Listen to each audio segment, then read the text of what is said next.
Hey, everybody, and welcome to Attempts at Governance, episode 165. This one, we're going to focus a little bit on stablecoins, and let's USDC how it goes. Going to start with a state of the Treasury here. We are down on the DOT Treasury. We're down 494,873 DOT from this time last week. That's worth about $2.1 million at today's market value. And that brings the Treasury, if you count what's in the Treasury proper and over on Asset Hub here, to 21,498,586 DOT. As far as the USDT Treasury goes, we are down 497,779 USDT, bringing us to 4,140,676. And USDC, we're also down 395,886. That brings the USDC Treasury to 5,205,711 USDC. That's the state of the Treasury. I'll now throw it over to Funky for the state of the funk. Thanks so much, Jay. The state of the funk is impressed. Ooh. One thing that I think has not gotten enough love and attention in the Polkadot ecosystem is the good work that's being done by the Brazilian BD bounty. Oh my God. I was actually asked to be one of the curators a couple months ago, and I get to work really collaboratively with this team. And Gus, Gabe, and John continue to do good work. They actually just secured a deal with Petrobras. I don't know if you understand that this is the biggest corporation in Brazil. They had meetings with C-suite level executives. This is going to be a year-long partnership that is just getting started. They're also, if you guys don't know this, in Brazil, they're one of the biggest hotbeds of Rust developers. So they actually also secured a partnership. And this is even going beyond Brazil with one of the largest universities in Paraguay. And so now they're going to actually have a Polkadot-focused blockchain course that's going to be delivered by one of the key professors who does a lot of work with Rust. So a lot of exciting things happening, and I just want to bring the community up to speed with all of this because I don't think it's on many people's radar at this point. Thanks so much, Jay. One of the many BD teams that just keep delivering, and that's so exciting to see. Thanks for that update, Funky. I didn't know you were part of the. You said you're part of the curator set. Yeah, I was asked by, I think it was Saxonberg who reached out originally and asked, because Nice. Saxonberg and somebody else, maybe Zoe, stepped down, and I was brought on after the fact. So, Sweet. but it's been great to really work with them and really have a good dialogue that's constantly going back and forth, monthly meetings and everything else. Hell yeah. Thanks very much, Funky. We'll now throw it over to Limo for refs gone by. Thank you very much. There are 11 refs this week. The first one was a very, very spicy one. It happened exactly how we predicted on the show last week. Chain analysis on the big spender track. Ref 1065 was rejected. It was sniped in the instant rejection zone. And that was for 6 million USDC for the chain analysis KYT/AML integration. Then we've got a bunch of medium spenders. The first one is by TN, Ref 1099. This was approved, and it's a 37,000 USDT top up for reactive DOT. Good to see. Then we've got Natalie, Ref 1090. They've been on the show a few times in the past weeks. This was approved, and it was for 181,000 USDC for B2B marketing and sales enablement for the Polkadot ecosystem. So congrats to those guys. Then we've got one by Brave Browser, Ref 1086. This was rejected. It was for 87,000 DOT for a top-up for their advertising campaign. I think a lot of people have advised them to go for stable coins if they're going for a top-up. Then we've got Modern Market, Ref 1085. I know Funky's sad about this one. This was rejected, and it was for 120,000 USDC for the Modern Market Show headline sponsorship for 6 months. Then we've got another KYT tool. This is by Don Diego Sanchez, Ref 1083. This was rejected as well, and it was for 508,000 USDC for an open source KYT tool on Polkadot by Scorechain. Then we've got one that I know we're talking about next, I believe. This is by SubZero, Ref 1113. This was approved, and it's for 438,000 USDC for the SubZero reset in Bangkok adjacent to DebCon. Looking forward to hopefully going to that. And then we've got one by Victor, Ref 1103. This was approved, and it's for 596,000 USDT for the Polkadot API development for the period of August 2024 to January 2025. And the final medium spender is by Keops, Ref 1102. This was approved, and it's for 14,000 DOT for Keops swap retroactive funding, and Key Op Swap is a front end for Asset Hub DEX features. It's the one that I personally use if I'm ever looking at dot swap stuff. And then we've got two big tippers. The first one is by Bain, ref 1128. This was rejected, and it was for 450 dot for awesome dot technical podcasts. And finally, I think he joined the show as well. This is by Shankar, ref 1131. This was rejected, and it was for 1000 dot for Polkadot India, workshops, and hackathons. And that was ref gone by. You know, only one of those that got through was a payout in DOT, the key op swap. There, everything else was stable coins, which is nice to see. And yeah, looking back at this chain analysis, as you said, just as we predicted. Now, I know you made a video last week, Limo, explaining this sudden death, instant. What did you call it? The instant rejection zone. Instant rejection zone. This is like high school all over again, man. I just wanted to point out that on SubSquare, they have a new feature here. We're looking at the PAL security bounty right here. They're in the confirmation attempt past the end of the 28-day decision period. And now we have a little box here popping up on SubSquare telling us how many nay votes would need to come in to instantly reject or kill this ref. So that's kind of a cool feature there. Something that a new tool we can use to watch these refs. Yeah, Lee. Yeah, I'd like to thank the SubSquare team. I approached them and told them that they should add that, and they did it really quick. Nice. Because this is something that we all need to be familiar with. So really good that they added that in. It was like a few days it took them, so it's pretty quick. Sweet stuff. All right. You know, I spent a bit of time this week talking about the USDC and USDC and USDT treasuries on X because we got a little bit crowded there on the USDC side. And we kind of had some interesting conversations there. We're going to focus on that at the beginning of the show. We may have Joe Petrowski jump into this call. He has a really busy day just between meetings. He may pop in. He has 3 to 5 minutes. If he comes in, we're going to stop what we're doing. We're going to talk to him real quick about these DCA strategies he's deployed. One, we want to see how it's going. The other, we want to see how it's going to go. I think that's launching in about 5 days. So that'll be pretty cool. But we're going to start the show talking about the SubZero reset. This was a USDC proposal that just went through. And did you guys claim the USDC already? We actually didn't have to. It was immediately sent to our account. I was like, we don't have to do anything. This is really advanced. So what happened there? I think somebody claimed it for them, so it's permissionless when you issue the payout extrinsic. So I tried it for them, and it said it was already completed. So I guess there's people just looking out for it and sometimes issuing those extrinsics. Yeah. Pretty Thanks nice. to whoever that did that. It was awesome. So I saw on Twitter that you guys wanted to come on the show and tell us a little bit more about what you're going to do. Ella has a presentation. So great. Screen share. 1 second.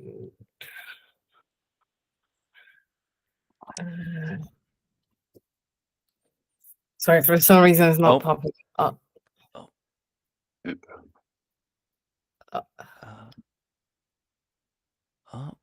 So Rarebull's not coming on the show, Lee? Yeah, they're not coming on. Okay, nice. Nice.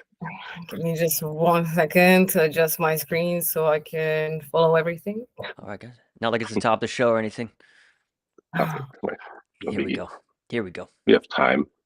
Let me just put the full screen.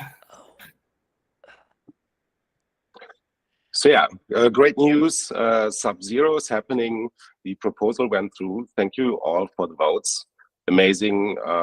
We are absolutely honored that we get to take this on. We selected, like we said, last time we were on, we selected Bangkok because of DEF CON, and we secured a venue, 15-minute walk from the DEF CON location. When you walk towards the river, which is perfect. And the coolest thing here, and shout out to the center team, they gave us a lead to the location scout and the local agency that found this, because this is not on the market. This is an off location. So we are doing a hacker conference in an off location as it should be, and not a hotel lobby, right? So this is really eclectic. We can paint there. We can do whatever we want. It's 4 floors plus a rooftop and a big hall for speeches. So it has everything. It even has a tower. So cool. And yeah, we'll transform it quite a bit. As you see, it's like completely bare bones, empty. So we'll get to do the F&B. We'll get to basically do the whole package. And we are so excited for it. And yeah, I cannot stress enough how hard it is to find something in Bangkok that's not, you know, a hotel, conference hall, something generic, which we wanted to avoid at all cost. And at all cost means we undercut our budget by a lot on this venue. So it was actually a really good deal. And this allows us to, yeah, do so much with it and make this really pop. So we have a little bit more budget of putting into the design, like everything that you will experience there. And yeah, we are absolutely delighted and flying after Singapore to see the location. And then I'm going to be on the ground feeding you more intel and impressions. And yeah, now we're starting to plan everything out. Wow, that's awesome. Awesome news, guys. So what are the dates here? So it's the 9th to the 11th of November. Right. So right before DEF CON starts, we're going to be on and we're overlapping with the near convention, which is in a hotel. So let's go. Great. Yeah, and then I can just jump in here a little bit about the creative direction, because we're going to do some refreshments to the branding. And Nice. we're currently, so these are some of the images from the mood board, and we're going to go with the Cali graffiti style. And shout out to Strint Bergman for connecting us with his friend, who's a great designer, who we have onboarded to give us a hand and is currently working on the logo as we speak.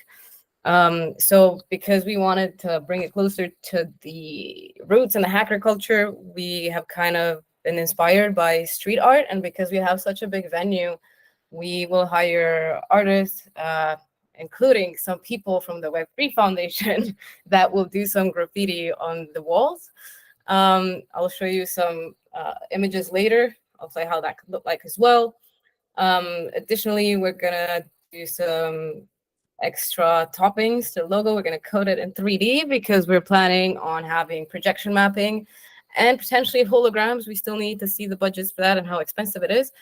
But yeah, we will try and have a floor with projection mappings and try to make the event itself a bit more immersive.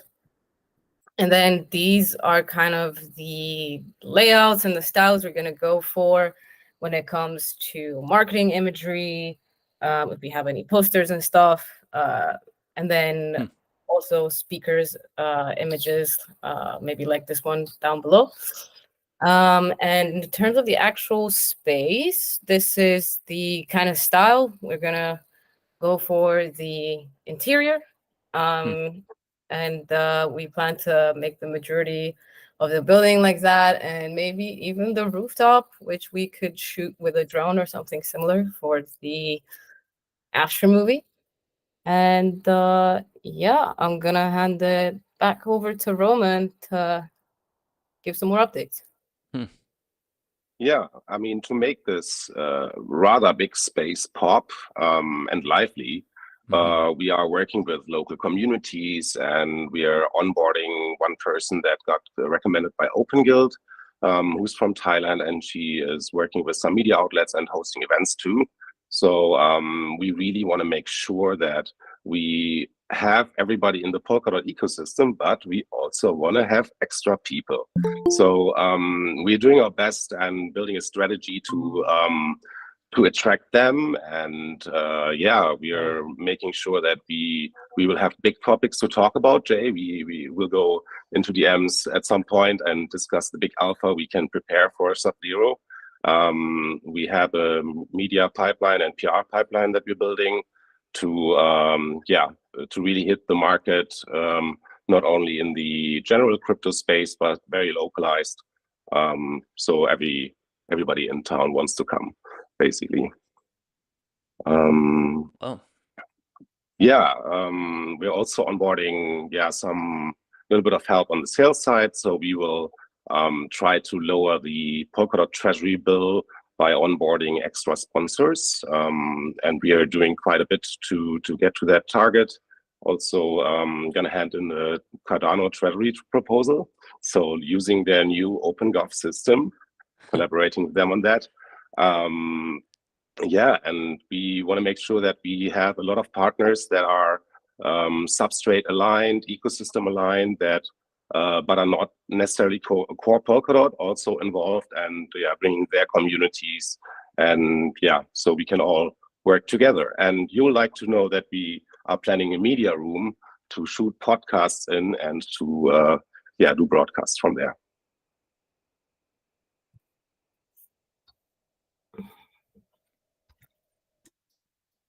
Sweet. That's That's it. Awesome, guys. Are Thank we you on so time?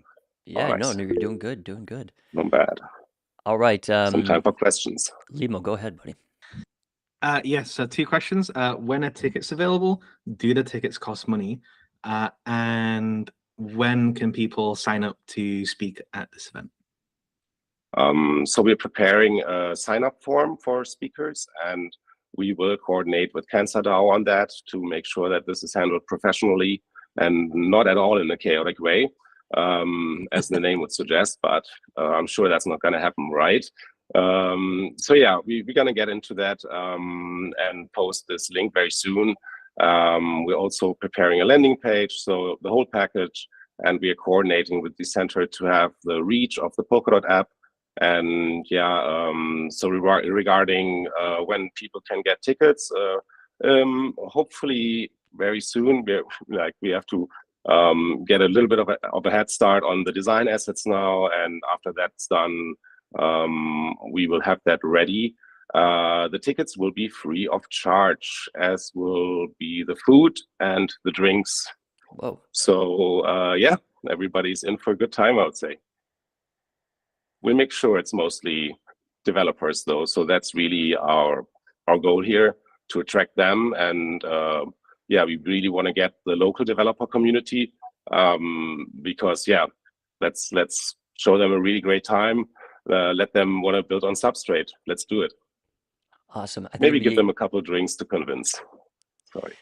It'll be especially cool if we can get some other Substrate builders in there that we don't usually rub shoulders with. I think that'd be amazing. Mm-hmm. Guys, Yeah. thanks for this presentation. It's really exciting, and we'll look out for that link to sign up. And I hope to see as many people as we can in Bangkok. It's going to be a great time. Thank you so much. Okay, guys, thanks very much for that. We have a very exciting guest who just joined the call, and I know he doesn't have very much time, but I want to welcome Joe Petrowski back to the show. Joe, thank you for being here. Hey, it's been a while. Always a pleasure to have you here. I know you're a busy, busy man, but you're doing a lot with the Treasury here. We've been talking about stablecoins all week, and there's a few refs that you've initiated in the past, basically to build our stablecoin Treasury. One is ref way back, ref 457, which is acquiring an equal amount of USDC and USDT every. How frequently is this? I think it's 20 blocks. Every 20 blocks? Yeah. I think so. Wow. Okay, so that's ongoing right now, and then you have another one up that's about to get going in what is this? 5 days, 5 hours. This is now to take a specific amount of DOT at regular intervals and then buy USDT and USDC. Is that right? Yeah, so the first one acquires a fixed amount of USDT and USDC every interval, and the second one, it'll sell a fixed amount of DOT every interval. Okay, so can you tell us how much more DOT we have available in the original DCA program? Yeah, so the original program was 1.7 million each. So 1.7 million DOT to convert to USDT and 1.7 to convert to USDC. Okay. And in both of those, there's about I want to say 630,000 left. Oh, wow. Okay. And each one has converted so far 6.7-ish million USD, whatever. So about 13.5 million USDX acquired so far, and then okay, yeah, hopefully more to go. So we've kind of spent 16.5 million. So we spent, I don't know, what, about 7 million of that. You Have said we? six. Okay. Yeah, Oh, no. Hold on. 13.4 million, you think? total. Okay. And we're at 9.3. So, Okay, about 4. yeah, okay, got it. Okay, sounds good. And then how much dot are you putting up at this next one here? I forget the exact number. It should be in that referendum doc, but it's actually like with the first one, because it's acquiring a fixed amount of USDT or C each trade, you can't really predict how long the dot is going to last. Like if the Yeah. price is higher, the dot will last longer. Mm-hmm. Whereas on the second one, since you're selling a fixed amount of dot in every trade, you can actually predict it more or less exactly. So the number, it might look a little bit random. It's not like around 1.7 million. But I basically, 5,256,000. yeah. So I chose the number to be exactly 365 days. So it will be 1 year of conversion. That's crazy. That's amazing. Okay, and do you think when the other one runs out, you'll propose to keep it going, or will we just lead on this other one? We're about 66% of the way through. Yeah, I mean, I think it makes sense to have both in parallel because one does well in, or they do well in opposite market conditions, right? Yeah. So the conservative thing to do is to basically split the strategy 50-50, which is more or less how this goes. So yeah, I mean, I think the first one's been going well. Like I would propose to continue that once it gets close to running out. Mm-hmm. I make a lot of OpenGov proposals, so maybe somebody else wants to propose it, but I would advocate for a repeat being proposed to keep it going. Nice. And if the average sale of the dot over this whole year stayed at $4.2 per dot, and I really hope it doesn't, but that'd be around 22 million we'd accumulate at that price. Okay, yeah. Yeah. So Which okay, is not that's a bad stable treasury to have. Like, I mean, mm-hmm. that's a much bigger treasury than a lot of startups have. So that can fund a lot of good stuff if it's spent wisely. Totally.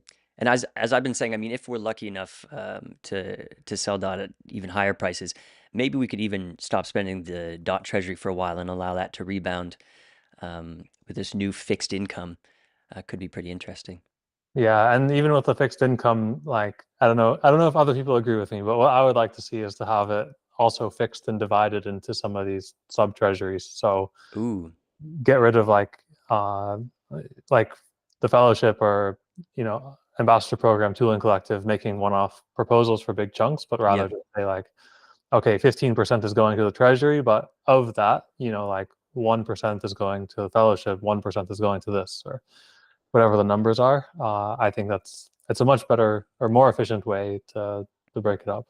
What would be technically required to have a sort of automated division of the treasury like that?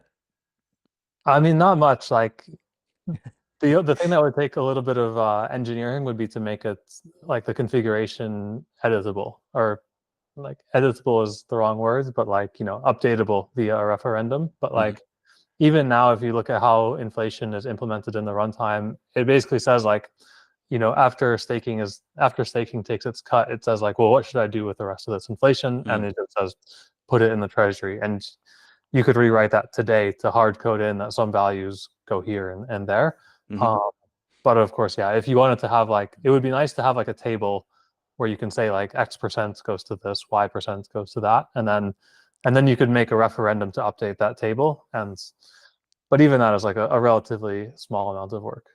But I'm saying like it technically could happen today that we could just change this implementation now. That's cool, and it also puts that income out of reach from the burn mechanism as well, if it's Yes. not in the main Polkadot treasury. Yeah, it would. And it kind of reminds me of that, what is this optimistic funding that Lol McShiz is on about all the time, Lee? This is like kind of like fixed income to certain projects as well. Optimistic funding, yeah. Yeah. Optimistic project funding. Yeah. Cool. Um, Thanks for being here, Joe. We really appreciate your time. Did you want to tell us anything else about your treasury strategy? It seems people are pretty much behind it, so that's nice to see. Yeah, it's just it's a long road to get it done. Like there's a lot of stuff like these DCAing proposals. They require the root origin because it has this dispatch as function. which is obviously very highly privileged to be able to dispatch as somebody else. So yeah, like Mukarem has been doing a lot of work on improvements to the Treasury and being able to make the stuff a little bit more governance friendly and not need to use root. So hopefully we just make it a lot more practical to do a lot of the sub treasury stuff. And actually, like, also I should mention, like, I have this issue for like a bounty palette overhaul.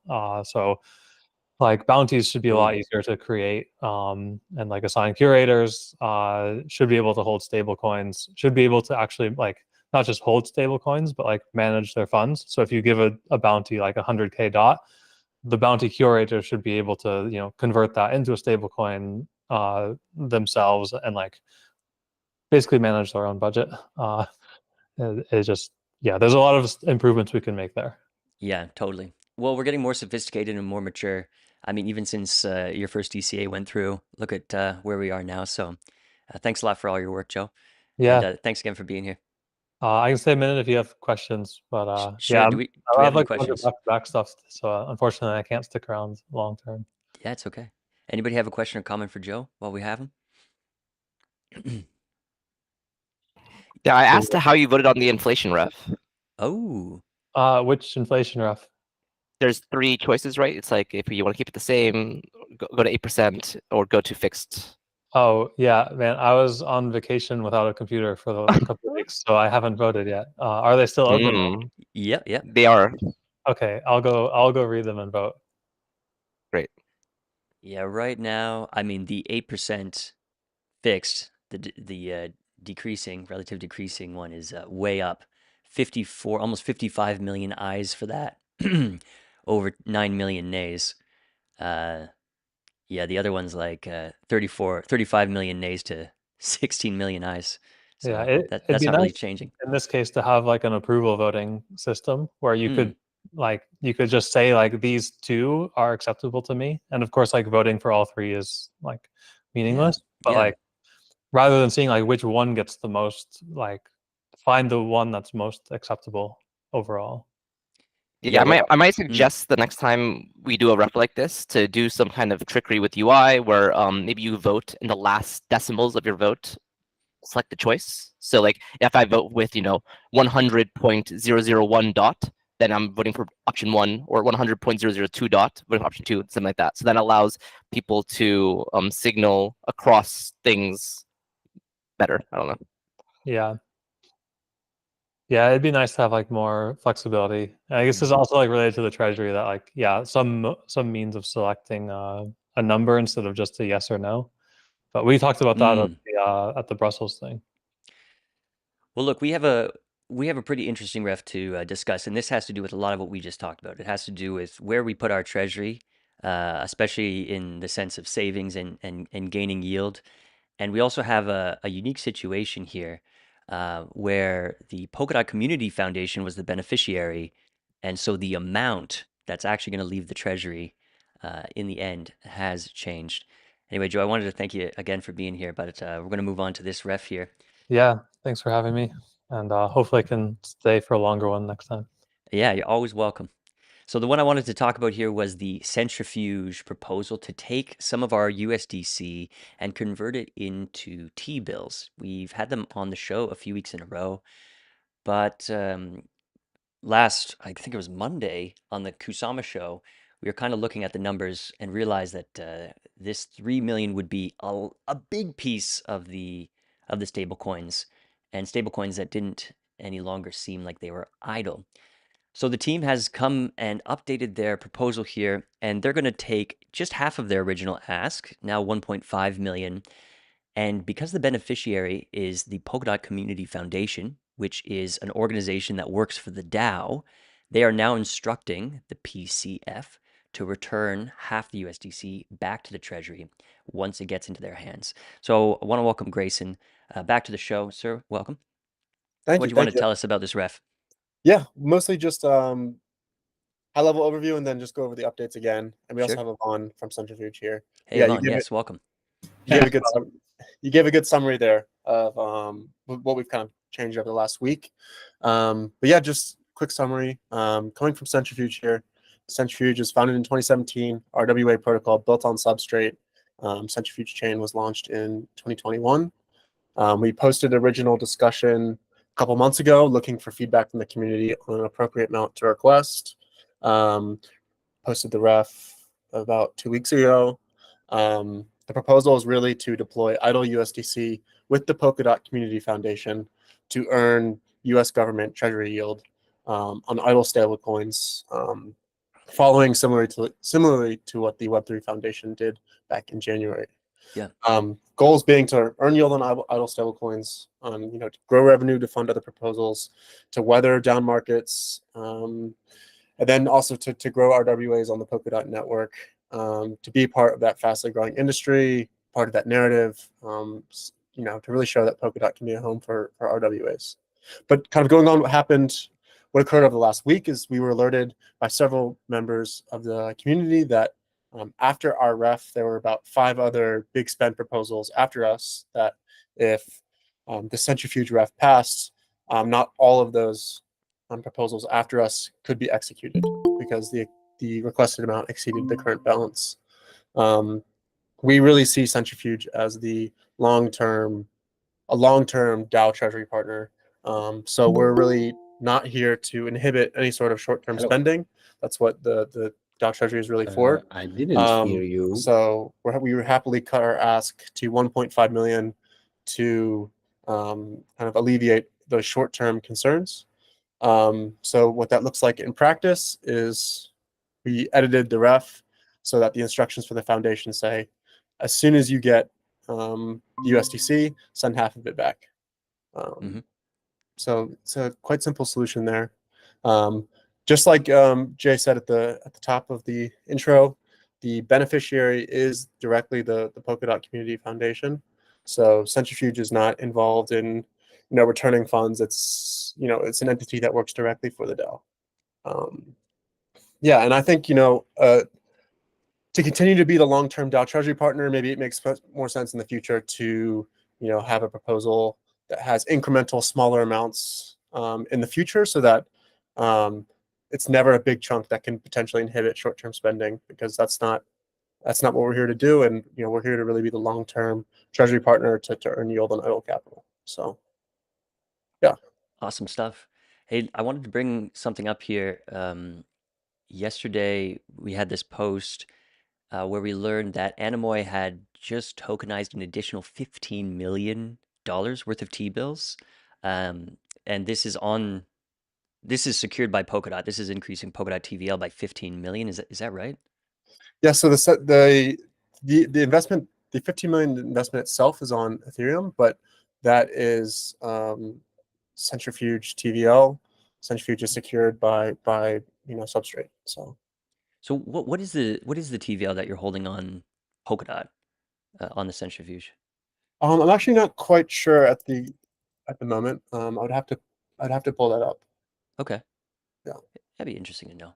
Okay, yeah. the other thing I wanted to bring up here, because you guys are working with the Polkadot Community Foundation, which, as I mentioned, is a foundation that works for the DAO. I think we funded it, we set it up, but we did have Sean. You pointed out in the comments here that the multi-sig that they set up in order to do this particular proposal, this particular work, is not quite up to your standards. It's rather unfortunate, maybe even a bit embarrassing that this organization that works for us isn't ready to handle this one. But did you want to expand on that a little bit and talk about kind of what you'd hope to see in the future? Yeah, I think basically the main issue here is that Substrate uses a kind of special multi-sig format where the members of the multi-sig actually affect the address. This is a little bit different than, for example, what you have in Ethereum, where you have a contract address and the users in that can change. And so the practice in the Polkadot community is to create a like anonymous proxy. This fixes an address, and then to assign like the ownership or control of that anonymous proxy to a multi-sig. So then it allows later when you want to change the members of the multi-sig that you can just update who the owner of the anonymous proxy is. I don't see any big issue like exactly at this moment, but I would really like to see, as soon as the funds get transferred, that the 1.5 gets transferred back to the treasury, and that an anonymous proxy is created and the funds will get transferred there, and that is the address we'll use moving forward for this collective. I think That's awesome. Yeah, I And think and by the way, like there are some really great, like this is relatively new. Like there's really great UIs for actually doing this all free behind the scenes. Two I can talk about is Polkadot Multisig, which is handled by the Signet team, which was previously Talisman, and the other one is the Multex, which is done by ChainSafe ETH. And both of these, when you go to create and manage your multisig, they immediately and automatically handle this for you, and it makes the process really easy. So I suggest using those UIs and handing that over to whoever is running the fund. Awesome. Cool. You want to say something, Grayson? Yeah, I was just gonna say they set up the wallet, but I alerted them to your comment as soon as you posted it. So I imagine that next time they're gonna fix that. And I'll probably try and get them to respond as well on the forum. Cool.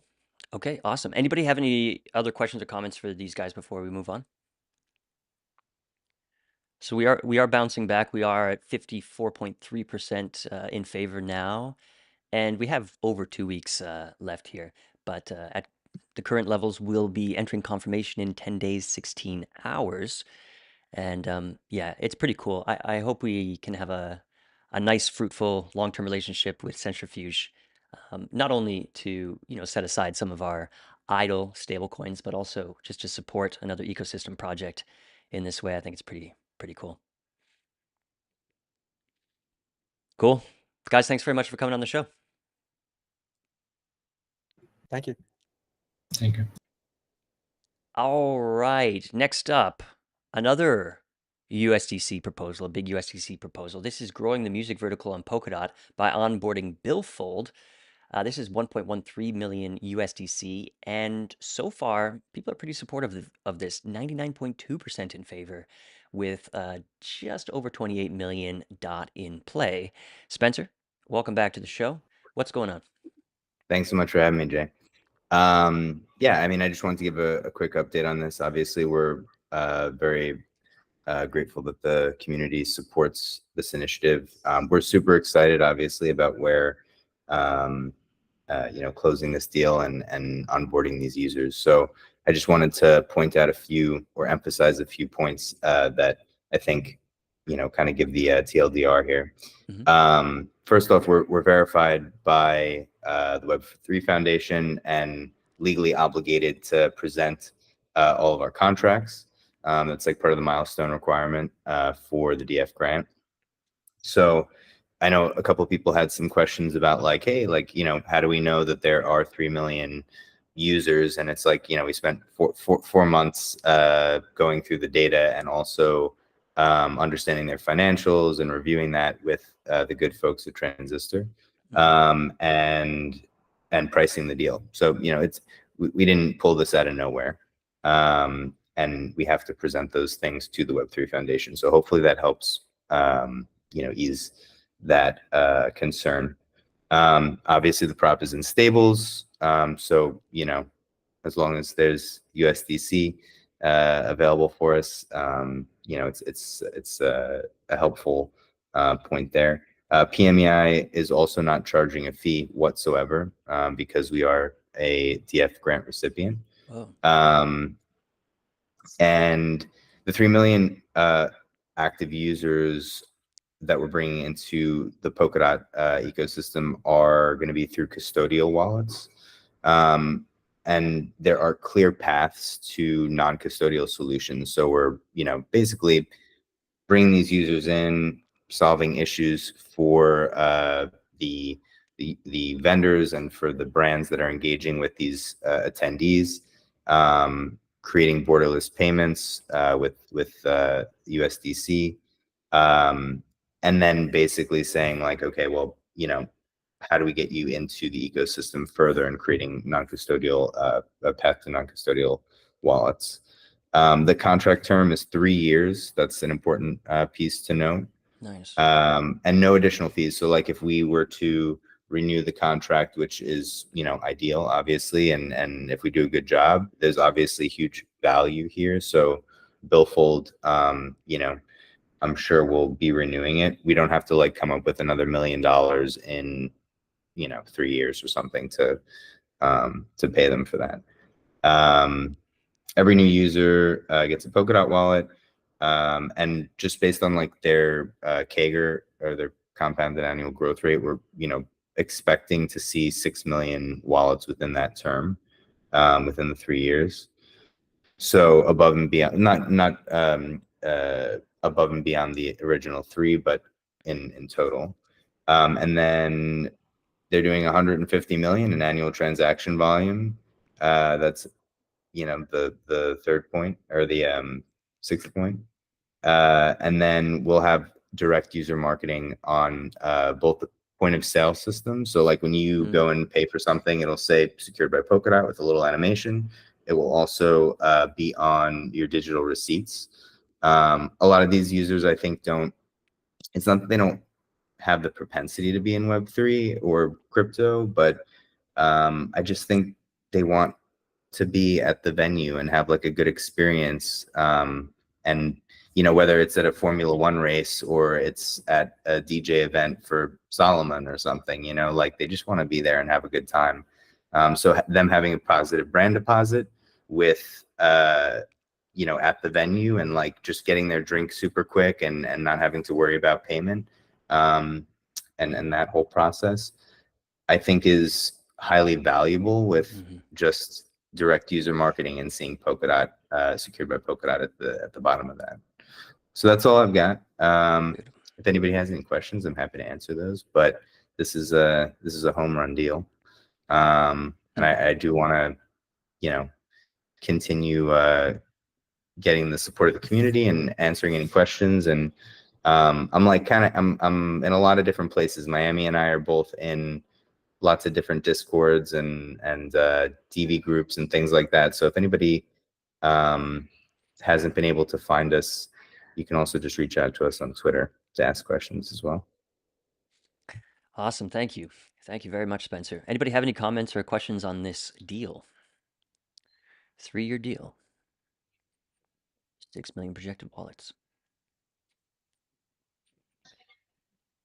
I'll say real quick, I was I went to a local music venue for the first time in my neighborhood. It's called History. I think Drake has a little something to do with it.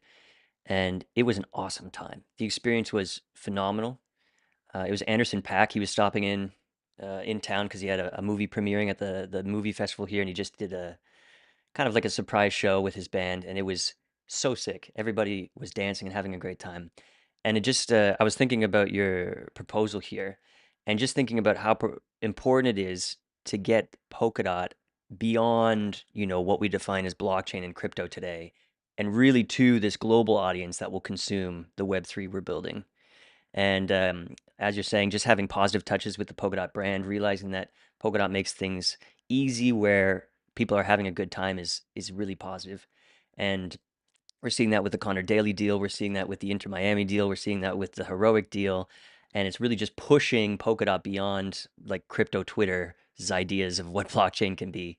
And I'm in full support of initiatives like this, and sounds like a good deal to me. So there's one thing my piece there. Yeah, one thing I will say, thank you, Jay. That's that is definitely a great sentiment. I think another thing that I'll mention is that by voting for this, you're also, or initiatives like this, you're not voting against development in like other areas or focus on other areas, And I think that's a something to note. I think it all has to sort of happen together in order for Polkadot to grow, So firing on all cylinders. Yeah, absolutely. Cool. Okay, well, if nobody else has a comment or question on this, we'll leave it there. Spencer, thanks for joining the show again, and Thanks, we'll be Jay. watching this closely. Now we do have something else in the same arena here. This is FanSociety. This is just a discussion right now, something totally new. An on-chain fan club protocol for musicians and fans. Who do we have on the panel here to speak about this? Hey, Jay. Miles. There you are. Welcome. Nice to meet you. Liminal is your company. Is that right? That's just my handle. Oh, that's just your handle. Okay. Well, why don't you do the talking? Tell us what you have in mind here. Yeah. So I'm kind of coming at the music space from a bunch of different angles. I've always been a musician, playing multiple instruments. Came up in the Southern California music scene and studied architecture. And so I kind of have like this systems kind of approach to things. And I was looking at ways that people were donating to content creators, like on Twitch, for example. And first of all, I think, a 50% rev share is just horrendous for creators. So that was one thing that I was trying to solve for, as well as platform lock-in. So I kind of got drawn to the crypto space because of FanSociety. I'm not coming from like a trading or meme coin place. So basically, I landed at kind of where the protocol is now. And, I was worried about like kind of the SEC token kind of problems, like things are considered a security with these NFTs and things. And so I figured, well, if you just give some money to somebody, there's no quid pro quo kind of problems there. And so basically the idea is artists need startup capital instead of like micro payments on a streaming platform like Audius was doing. So trying to get new forms of revenue for musicians, and also to like capture who their fans are.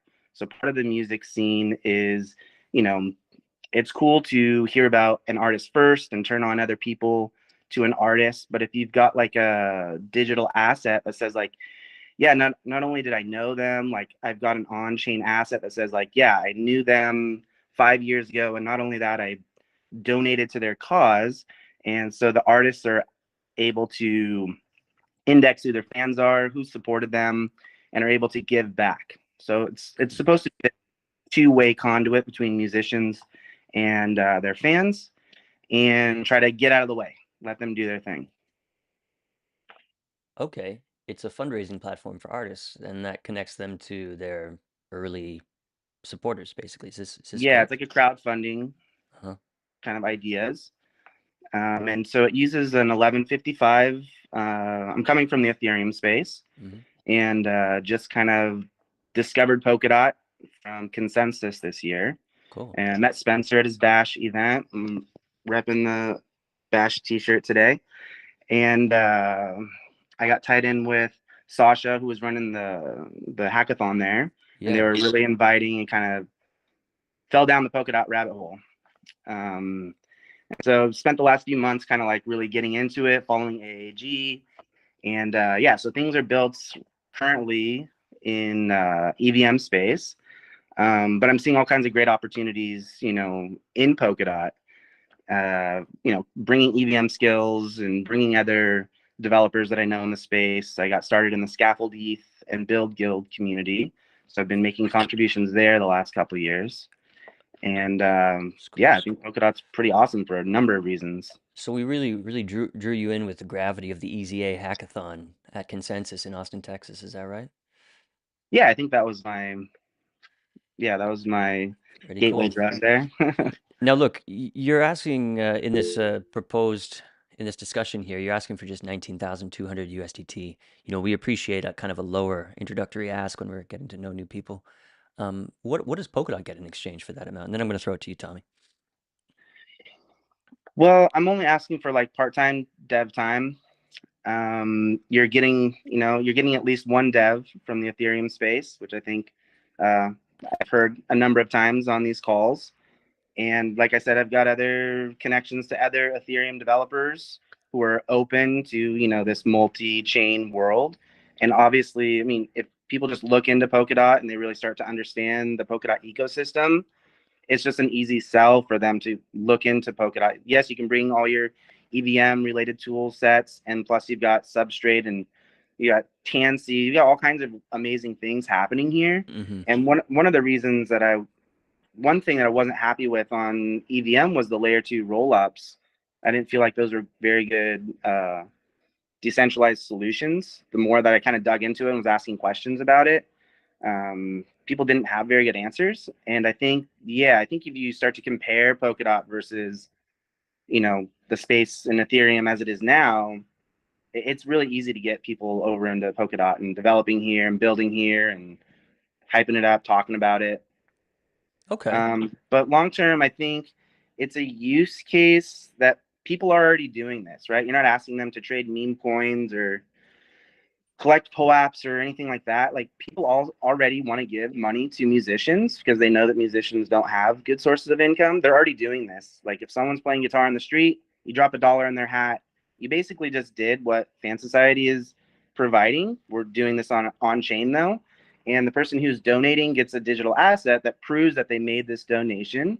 And the artist is then able to have like an index of everyone who's ever donated to them and is able to give back to them. So Yeah. this artist starts in the streets and then one day they're playing Coachella, you know, they're able to give to their fans who first supported them or however they want. It's a very open protocol. They can give back in a number of ways.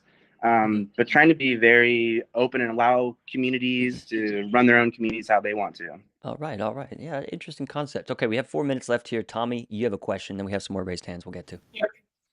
Yeah, so first of all, I want to say that I think crowdfunding is one of the use cases where crypto could really shine because it just reduces barriers. I'm wondering, since it is a Solidity project, I guess, have you already reached out to Moonbeam and other EVM chains and asked for grants there? I haven't. I've started to get into some of their telegrams. Like I said, Polkadot's pretty new to me. For only the last 3 months have I been into it and kind of watching what's going on with AEG. But I have had that idea. I have started to reach out to them. I think there are some people in some of their channels that are not not real representatives of Moonbeam, and they've have messages in there saying, "Hey, watch out! You know, you don't know." It hasn't been easy to really get connected so far. So if you have any connections, if you can refer me to anybody, yeah, I'd love to chat to anybody and kind of tell them what I'm working on. Okay, 3 minutes left. Let's keep the questions and answers short. Hope, you're next. Really quick. So understand it's a fan club that you're looking to build for artists through fundraising, right? I know that in other spaces, they have mechanisms for records and their music. Are you going to evolve into that, or is this just strictly crowdfunding? So it's crowdfunding, and I think it can grow into merchandise and ticketing and events. As soon as you have like an asset that says, hey, this artist is connected to this band and this band's connected to all of these artists, then you're able to build on top of that. So right now I'm laying the foundation. I've already built all of this stuff. So I'm using a factory contract. So it makes it really cheap to deploy contracts on chain. It's really easy for an artist to come on and deploy their own smart contract that they own and that they can manage. So one contract serves their entire career. There's no limited amount of NFTs or something that they're dealing with like we've seen in the past. This is like one contract, onboarding, dashboard. Things are already built. I'm just looking for a way to continue building it. Get into the Polkadot ecosystem, I've been doing it bootstrap, on my own. And so this is kind of the next step. Okay. Sean, you put your hand down, so you're good? Okay, Spencer, we got a minute and a half left. Yeah, just real quick. I just want to say Miles is a stand-up dude, but also has the right intentions for coming into the ecosystem. And like, I think this is a great success story too. Also, just having somebody who is working in Ethereum and decided to come to Polkadot, like we want more of that. So I think we should fund this, and I think we should give him as much support as possible peripherally. Like, the developers in the room, please reach out to this guy and help him out. And at MeFi also, we have a bunch of ink contracts that are like OX splits in ink, and we're gonna just give them to Miles to toy around with and do with what he wants. So let's get this guy across the line. Thank you, Tommy. Final comment or question? We got 30 seconds. Yeah, just a question. Once you roll this out, for how long do you think can this thing stay up if there would be no further funding? Honestly, I started with a much bigger proposal and shrank that down in shorter term. I would like to see some ongoing support. This is going to be like a grassroots thing, I think. I don't think it's I don't think it's attractive to VCs. They want to see ARR, and this isn't that. This is a minimally extractive protocol, right? We're trying to get the maximum to the artists and take away the minimum from them. So VCs are not a good fit for me, and so I would hope to rely on the community to continue support. But there are mechanisms that capture some X value of Y value that's being created in the market. Yeah, and good point, Sean. Okay, well, we'll follow the progress here closely. Thanks very much, Miles, for coming on. Thank It's you, nice guys. nice to meet you. Yeah, thanks everyone. Okay, moving on. We have the 2025 Polkadot Motorsports program with Connor Daly. We also have Andrew Stallings on the show. This is, I don't know, this is moving at like a snail's pace. I don't know, but we still have 20 days remaining in the decision period. And 7.2% in favor of this $1.65 million spend. Guys, welcome back to the show. Where are we sitting with this? What's going on? Well, first of all, thanks again for having us. We obviously this week we put out the kind of, well, it's coming to the close of the original proposal. So we got the Polkadot truck, the NASCAR truck series, which is actually, I really like this design for sure. I think it's integrated kind of some more pink, a little bit more pink, and we've obviously got Dot Play involved as well. They're also on the truck, which is really cool to kind of integrate with that team of folks. And our first race is in Kansas City at the end of this month. And so obviously I think we're going to have some folks there, which will be really cool. So some folks from maybe, I think Andrew can probably share who might be able to be there with us and kind of working together on it. But that's fun. Good to see. That's again, part of our original proposal. So we're kind of just still able to make this a full year's worth of excitement and kind of happiness. So I have the last IndyCar race of the season this weekend as well. So I'm going to be heading down there tomorrow morning. So I've been home like 12 hours in the last 2 weeks. So I'm home right now. I'm finally not at a gas station, so I can at least talk to you guys in a normal situation. But yeah, Andrew, I think Andrew really just wants to kind of answer more questions and just talk to people about what they see. Or if people really, respected kind of the work or want to know more about the work that we're doing on the B2B side and try to figure out what else we're doing with, developers to try to help, grow this whole program. So I think Andrew's kind of there for that. And I obviously am as well. Yeah, so I think with that first point, I want to take the remaining time that we have of the 8 minutes or such and kind of open it up to anybody that wants to raise their hand, question, ask comments in an open public forum. Again, obviously we can take a look at the results and see that it's not favoring very well. I think the majority of the feedback that we're hearing and we understand and we knew going into this program was that it's a matter of spend and it's a matter of token health in the treasury right now. And we very much can respect that and appreciate it.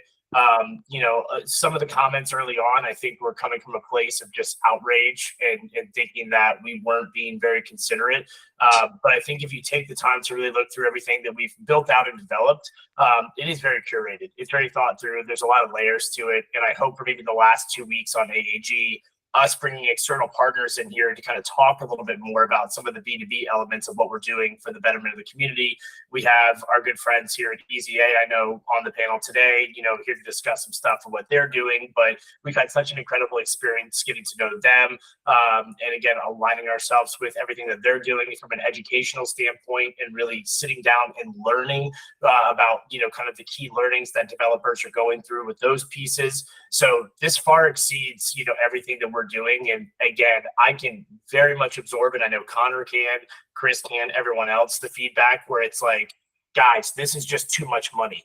Flat out, I can accept that. And with that, you have our word that we're going to definitely take that reconsideration as this referenda closes out, and we're going to sit down, reassess, and readjust on what that critical feedback is for the betterment of the community. So there's no external guests today, no tap dancing, no, hey, shiny, look at us.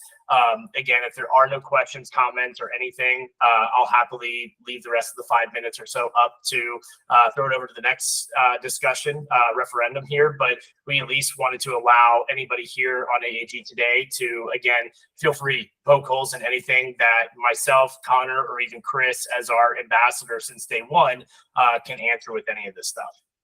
And also, we had Paul on a couple weeks ago, of course, the CEO of VBrick, and I was with him again over the weekend.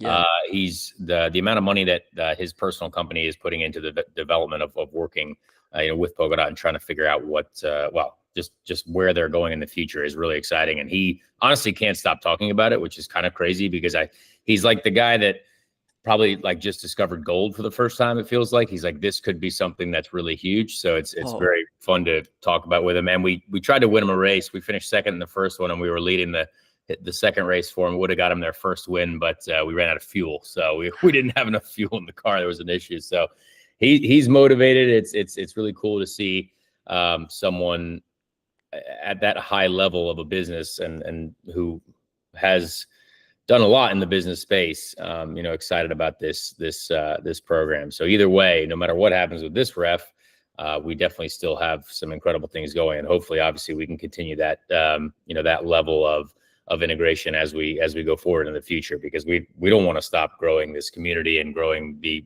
amount of people that know what can be done with Polkadot. So there's two last things real quick.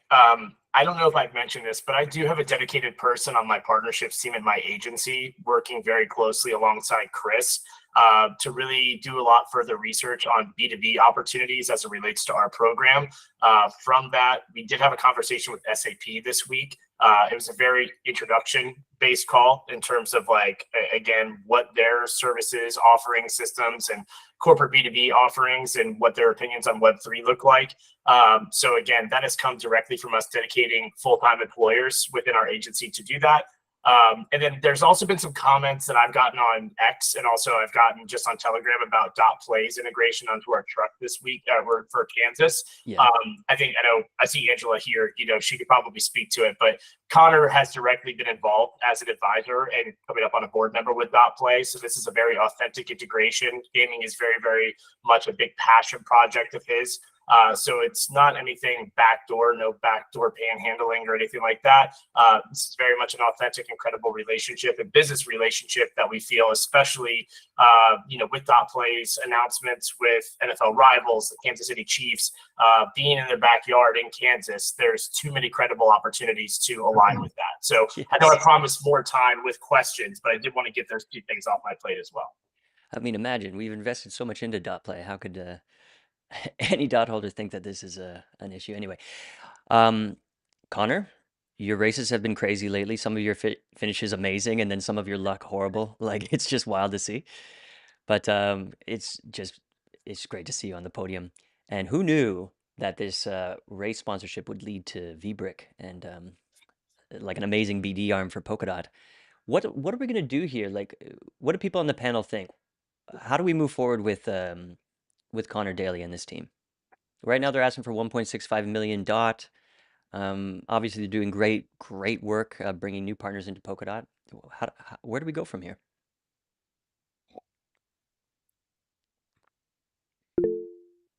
Yeah, sure, Sean.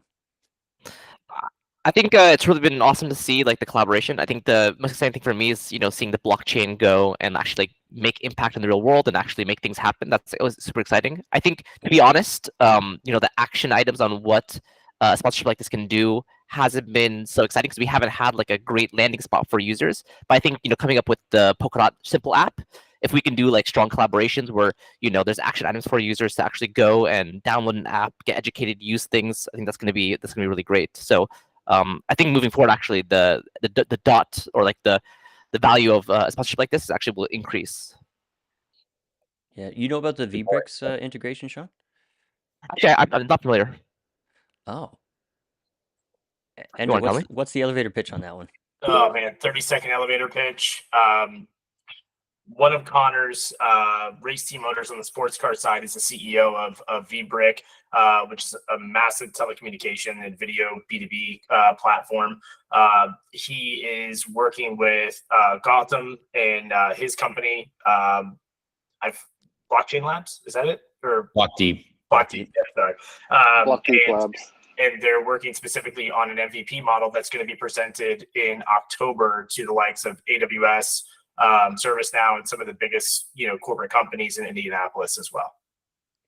This is like copyright with the blockchain for video. Pretty cool. Digital rights management, Sean. Digital rights. Okay. Yep. Cool. Yes, but thank you, Sean. Anybody else have any thoughts on this? It's tricky. I understand. I'll leave it at this because I'm watching very closely, as I always do, Funky's clock. I'll leave you all with this. Like, we very much don't want to be sliding into whales DMs and decentralized voice DMs and trying to lean specifically on them. Like, this is going back to ground zero, and it's a reason that we continue to show up to AAG every week, is that we do want to hear from you. If it is a spend issue alone, like, tell us that. If it's you really don't like the fact that Connor and I wear hats every week, tell us that. Like, we want to know, and we can't be better unless the community speaks up. And whether that's commenting on the referendum itself, it's sending us messages on X or Telegram, anything, we're accessible. And this isn't a matter of us doing a money grab. I think we've very much proven that at this point.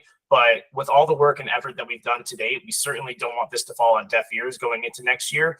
We want to have some sort of program where, again, it can be mutually beneficial for the growth of DOT across the board. We want to work with the Inter Miami program. There's a lot of engagement and interaction in Miami for motorsports, whether that is NASCAR, IndyCar, stock car racing in general. There's a lot of ways forward that this can be beneficial. And if it comes down to just the cost of DOT and the referendum costs, again, we are listening, we're ready to listen, and we want to be able to take action, but we can't do that if it's just, well, nay. Like, we respect votes, but explanation helps us in the community do better. That's not. Yeah, like you said at the beginning, I think it may be less to do with absolute cost and more to do with proportional, the health of the treasury and everything like that. So yeah, we are at time here, but just I guess in just a few seconds, is there a program, a smaller possible program that could be brought to the table, or is this the only way forward? No, there's the beautiful thing about motorsports is that there's 100 million ways to skin a cat. Yeah. This for us seems like the most fortuitous opportunity, given a lot of the B2B and ancillary levels to it, and it gives the most volume as far as activation and touch point. But what we're going to do is obviously take this feedback and look at the health of the treasury and the token before we come back and really analyze, engage, even feedback from Sean, which is great. I appreciate that. We want to look at, further ways that we can integrate feedback like that into what we're doing so that agnostically everybody can get excited. I'm going to take Limo's words. If it's not a hell yeah, vote nay. I saw it on X the other day and I agree. If it's not a hell yeah, if we're not a hell yeah, then we should be an A, and we want to be your hell yeah. So please let us be your hell yeah. All right, thank you. Yep, also, real quick, I've also completely changed. Things have changed after our results over the last few weeks too. So suddenly, the opportunities for me become different, and the opportunities to work with, maybe different, better situations, or just something exciting in general for next year changes when we get trophies. So that's helpful. Yeah. Okay. Sounds good. So maybe we have some partners on the podium there or something like that. Cool, guys. Thanks for coming on. I hope we can work it out. Who knew? One of our best BD teams on AAG here. Again, guys, thanks. I hope we work it out. And we've got to move on here. We have a special presentation from OpenGov.watch. Tommy, are you still with us?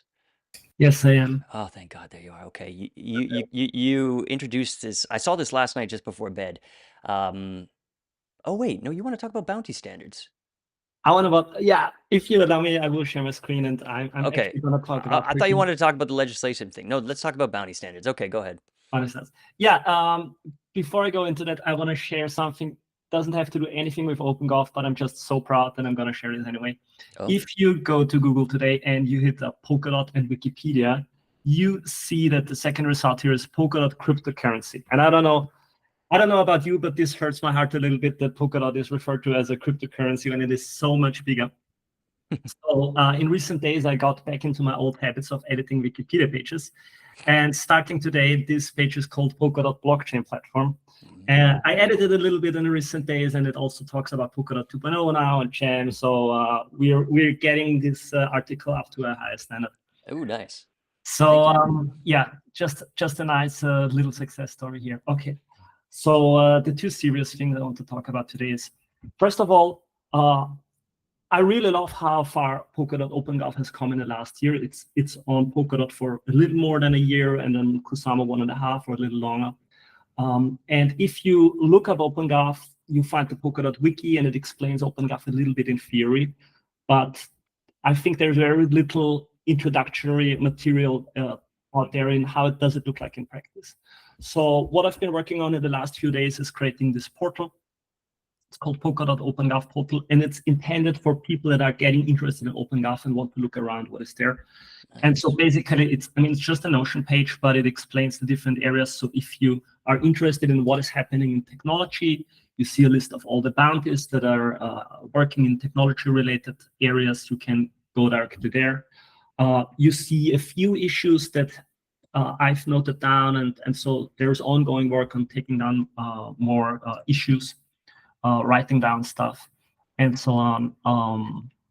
Yeah, so this is going to be hosted on OpenGov.watch, and if you hit up OpenGov.watch, it is, if you reload the page now, it's linked to the OpenGov portal, and it's basically intended for newbies. Okay, so this is the first story, and of course, I appreciate any kind of feedback that you're giving here. Okay, now coming to the actual meat for today. So the Wish for Change track is on for about half a year, and we have seen quite a few proposals in the past. So the successfully executed one, I don't know, it's like 50, maybe this is 20 proposals. And they have different ranges from defining what Polkadot 2.0 is to defining how marketing narratives should look like, what we're going to do with Asset Hub and Plaza. And basically how I would refer to this is that this is legislation through Wish for Change, right? So token holders are expressing their wishes, and these are things that are not enforceable. It's not happening on chain. It's not executing, but it's sort of a way of token holders and stakeholders to communicate with each other. It's a coordination mechanism. And we've seen this in recent days. Jay, you made this video about the situation in USDC. And these are situations where it requires us to look ahead and sort out things against each other, right? So signal voting is the way to go here in terms of doing more long-term prospective work, asking stakeholders what is going on. We see Jonas Gellan from the Web3 Foundation has posted these 3 Wish for Change proposals about how we should deal with inflation, right? And so we see this increasingly being used as a tool to legislate on Polkadot OpenGov and basically define the further course. So I wrote this forum post and basically saying that we should lean more into this. A great fan of this tactic is essentially Giotto, who used it the most so far. And I think he made some progress in shaping things. And so I want to appreciate this tactic too. And I'm going to start with one thing, and there's more Wish for Change proposals coming up. But I think one thing where we had a lot of discussions in the recent months is what do we expect from bounties? How should they behave? What should they do? What should they not do? How should curators act? What is permissible for curators? What not? And so on and so on. When should a bounty receive a pop-up and when not? Like, we're having lots of those discussions. So my proposal now is to put up a bounty standards, Wish for Change, that sort of sets our expectations of bounties. The idea is now, okay, but this is not enforceable, or is it enforceable? What? We will see. The idea is to put it out. So first of all, have a 2-week feedback period where people can provide inputs, can provide feedback, share their ideas. I'm sure I missed a lot of stuff. This is on the forum right now. And then it goes on chain, and we put it to token holders and ask them, do you agree with the standards or not? And then they might agree, or they might not agree. There might be big support or little support, so we will see. My hope is it gets a lot of support, and token holders, preferably big token holders, agree with the ideas that we're setting out here. And so if that is the case, then in the future, we can hold bounties accountable to those standards and ask, hey, did you provide a transparency report? So one suggestion is have a monthly progress report, have quarterly income statements or balance sheets, right? And if they hold themselves accountable to those standards, we can trust more, and we can make it easier for them to acquire additional funding in the future. If they don't comply with those standards, we might ask a little bit more, or we say, hey, maybe you want to provide this overview website. You want to provide this monthly written reports, right?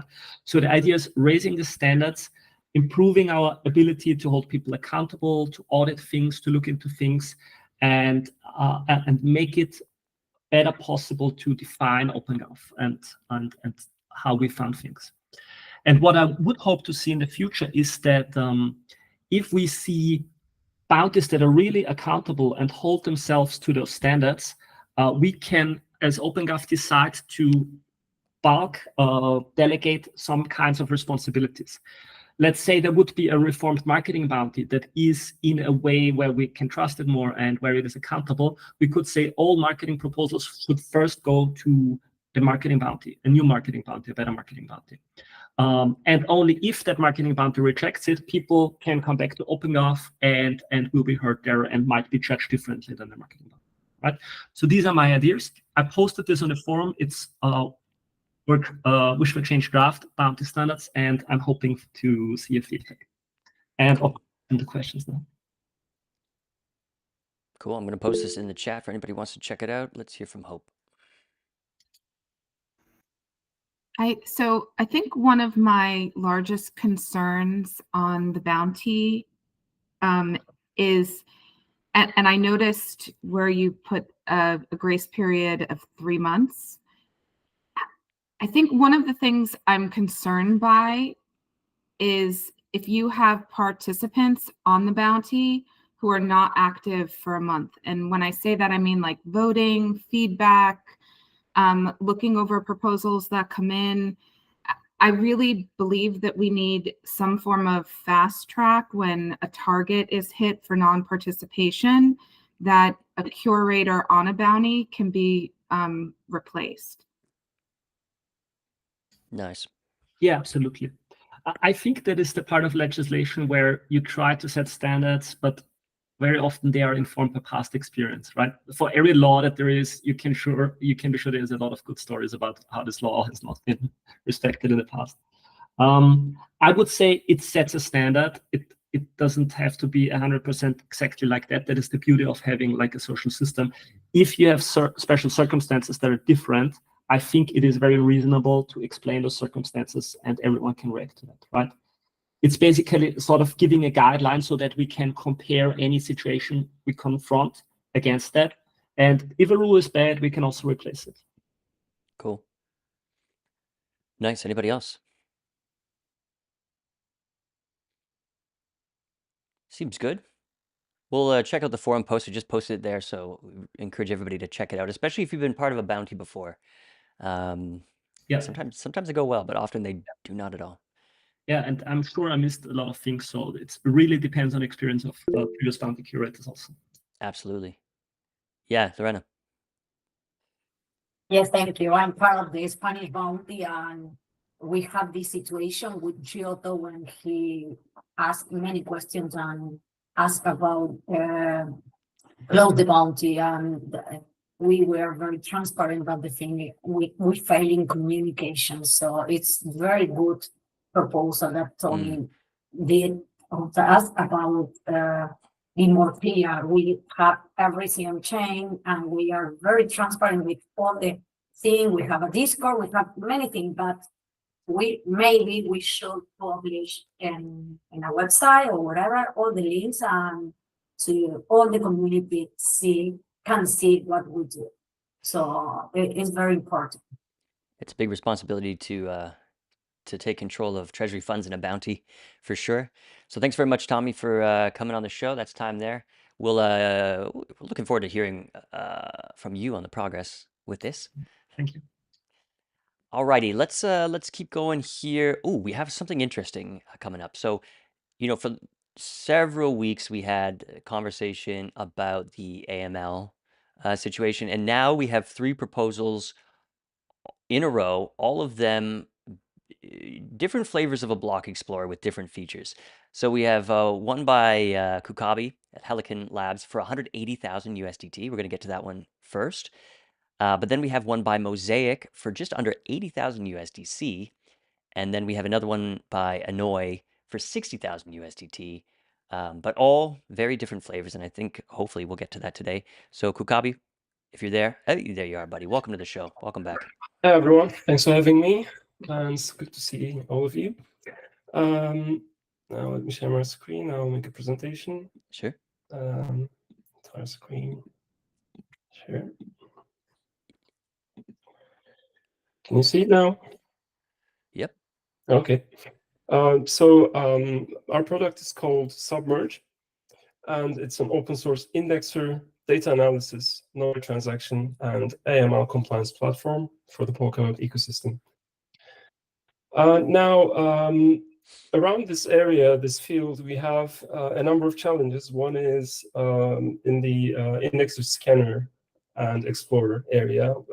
There's a vendor lock-in in that we are relying heavily on SubScan as the only fully functional scanner, indexer, and explorer. And alternatives such as Polkastat, Polkaholic are discontinued or unmaintained. And we have State Scan, and that provides limited functionality and limited number of chains. So we definitely need a number of alternative explorers and scanners.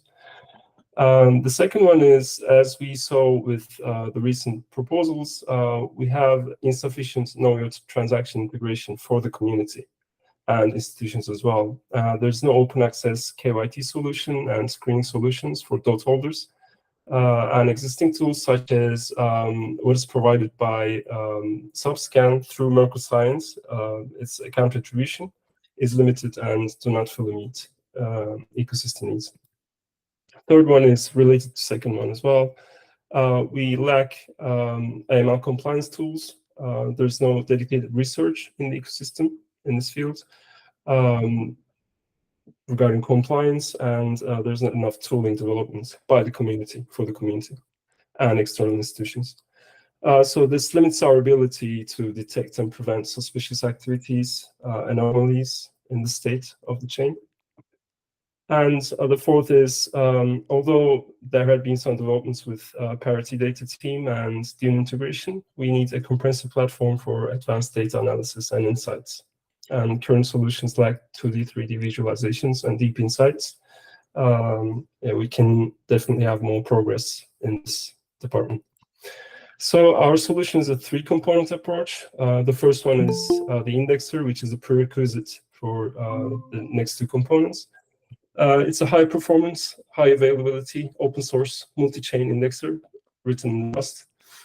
It fetches blockchain data from archive nodes, it feeds them into a data processing layer, and it supports a number of different databases for different use cases, so we can support all performance needs and other needs required by these use cases.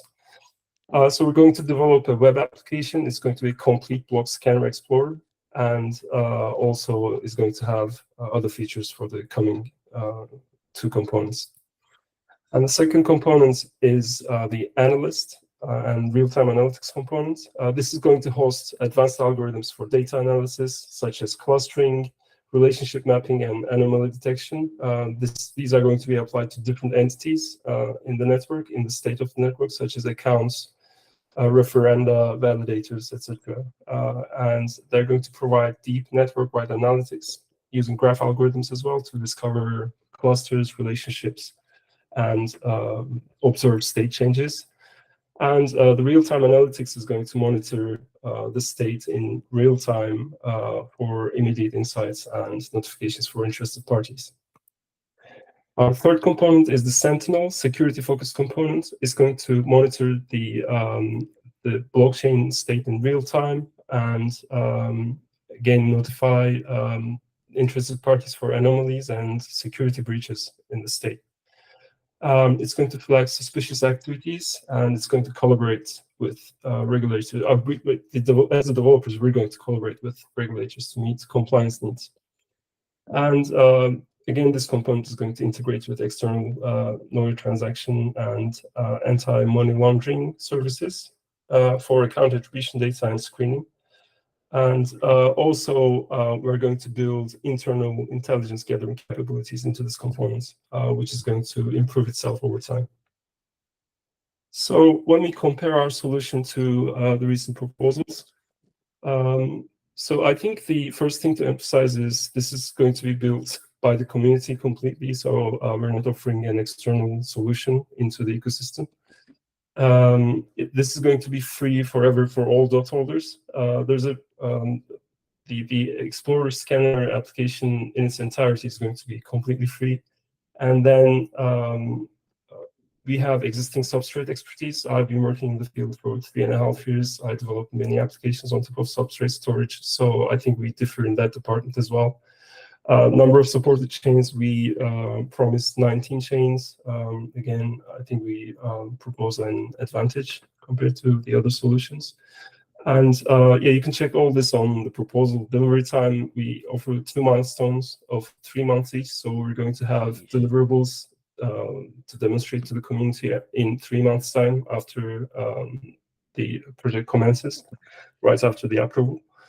And our solution is going to be completely open source as everything we've done in the past. And as the price, there's a detailed breakdown in the document, but for the first milestone, it's $180K. And for the second milestone, it's $189K. And these are going to be separate proposals. So we're going to post the second proposal after the completion of the first milestone when we deliver everything in the first milestone and demonstrate it to the community. And the team, it's myself. I'm the founder of the company, and I've been in the ecosystem for, I think, 3.5 years, full-time since the summer of 2021. A newly joined member, Abe, is here in Istanbul. He's a senior systems developer, quite senior, and he's, it says previously there, but it's his current position, about to leave. Principal engineer at Bluefin DEX. They're building a DEX on Sui. It's got quite high volume at the moment. And before that, he was a senior systems engineer at the CEX, CEX, Central Exchange. Yeah, he's very, very senior developer. And we have 2 leads from Clad, who are my partner in design-related things. They have been so in all projects. Daria is she manages the design process and all the product communications between teams. And she has education in conflict resolution, so she's really good at managing things and resolving conflicts. And Egor, again from Cloud, he's going to be design head and product consultant, and he's crypto native and managed a set of crypto projects, smart contract analytics to NFT marketplaces. And on top of them, we're going to be hiring 2 more positions, a data analyst and a full stack developer. I'm in talks with a number of different people for these positions. So yeah, I think that's it. The full proposal document is at submerge.io, also to be found linked in the referendum page on Subsquare and Polkadot. So yes, that's it. I think I can take the questions now. Thank you very much, Kukabi. Okay, do we have any questions or comments or concerns? Yes. Yeah, hi, thank you for your proposal. I have just one question. I mean, I look at your comparison table. I just would like to understand how you can deliver a much faster and much better product with much lower price. I mean, what is the magic? Yeah. The magic is, so there's a key component, that's the indexer, and we have developed an indexer for SubVT already.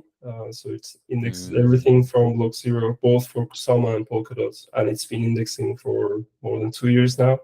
So the indexing part is not going to take a lot of time for us, and it's not going to take a lot of time for the other chains as well. We know, because we know substrate metadata really well and how it applies to differences in different chains. So we have like really extensive experience with working with substrate storage. So I think we have a great advantage there, and our design team is extremely fast. They usually they're usually very fast, faster than development as well. Yeah, that's it. Nice, Tommy. Real quick, if you could squeeze it in 20 seconds. Okay, I yield. Oh, okay. Sounds good. SubVT, by the way, an app that you developed. It's a handy validator tool. It's such a beautiful app. It looks so great. Yes. So that's very cool. Yeah, my question also was about the scope and the very condensed timelines. But hey, if you say you can do it, I'd like to see it happen. Thanks, Yeah, Kukami, we for coming on. can do it. Thanks a lot. Wow. Okay, cool. So let's move down the line here, and we will get to Global Ledger as well, because I guess it is part of this this cohort here. So the next one to talk about is Mosaic. So this is also indexer in Rust. Going to lead to a blockchain explorer. This is by Mosaic Chain, 79,520 USDC. Who do we have on the call to talk about this? Hi guys, Hey, I'm Pity. here. Yeah. And with me here is also Wiggy and with two of the members of the team. Hey, okay. Let me start briefly. So welcome everyone. It's a bit interesting that we have 3 different proposals, kind of addressing partially the same, but we are not addressing the same exact issue. I'll describe it soon, how we are approaching it from a different angle. Just a few thoughts about us. We are the Mosaic Chain team. We are building a parachain especially for DeFi and traditional finance integrations, and our first application will be a decentralized portfolio management app. And we intend to build a very robust and decentralized chain to host our applications on Mosaic Chain. And this is one of our goals, to promote free and open source culture in general. And as we were starting to developing the chain, we faced a lot of obstacles. One of them, there are very few experienced Rust developers who know pellets. We managed to onboard Wiggy, so we have a great team right now. And one of the issues we faced that there was really no good open source indexer options in the Polkadot ecosystem. We looked around. Most of them are using Subscan. I mean, that's something that you cannot really use as a plugin library in your applications, etc. So that was lacking. We took a look at StraightScan, but that's written in TypeScript, which means that you have developers specialized in 2 different languages, basically. Instead, we wanted to provide a tool with which a single developer who writes a palette on Substrate could just move on and in the next few minutes write the same indexer module for the same palette. And that's why we went down the road to start building the Mosaic indexer. But not just the indexer. We are big believers of decentralization. So indexer is the core component of an explorer, which basically pulls data from an archive node and puts into the database, as explained by the previous proposal. We are also trying to put a decentralized explorer infrastructure model around our indexer. So we are building these 2 stuff together. A Rust-based indexer, which is easily used by Polkadot developers, Polkadot ecosystem teams, and we in our use case, for example, our chain will run on the chain nodes, the validators, the decentralized explorer, and the model infrastructure of that is developed as a Mosaic Explorer, and this will be also open source when ready. In this development, the queries, all the data that you pull from our Explorer will be routed through different endpoints, terminating different endpoints. This solves partially the problem of centralization. We are all talking about Web3, and the most important solutions through which we access our data right now is Web2. Explorers are totally Web2 implementations, and we intend to solve this problem too with Mosaic Chain. So our development is whom our development is for. There are no tools currently which a small parachain team could use to index their own parachains and build services on that. This is the main problem that Mosaic Indexer solves, and the Mosaic Decentralized Explorer intends to build the ideal decentralized explorer to Polkadot's ecosystem, which we think is a valuable addition. We've already open sourced one of our products that we've developed for Mosaic, in which we tuned the Aura consensus mechanism. It is on our GitHub, so you can check it out. And I think we have a wonderful team with a lot of talent. So there is no question we can deliver it. You can also try out a demo, which is running on Mosaic's solo chain version right now. This is linked on the proposal, so it's not a development that that has not been started yet. We are quite far down the road. We are just not there yet to finalize it, but we'll release it this year.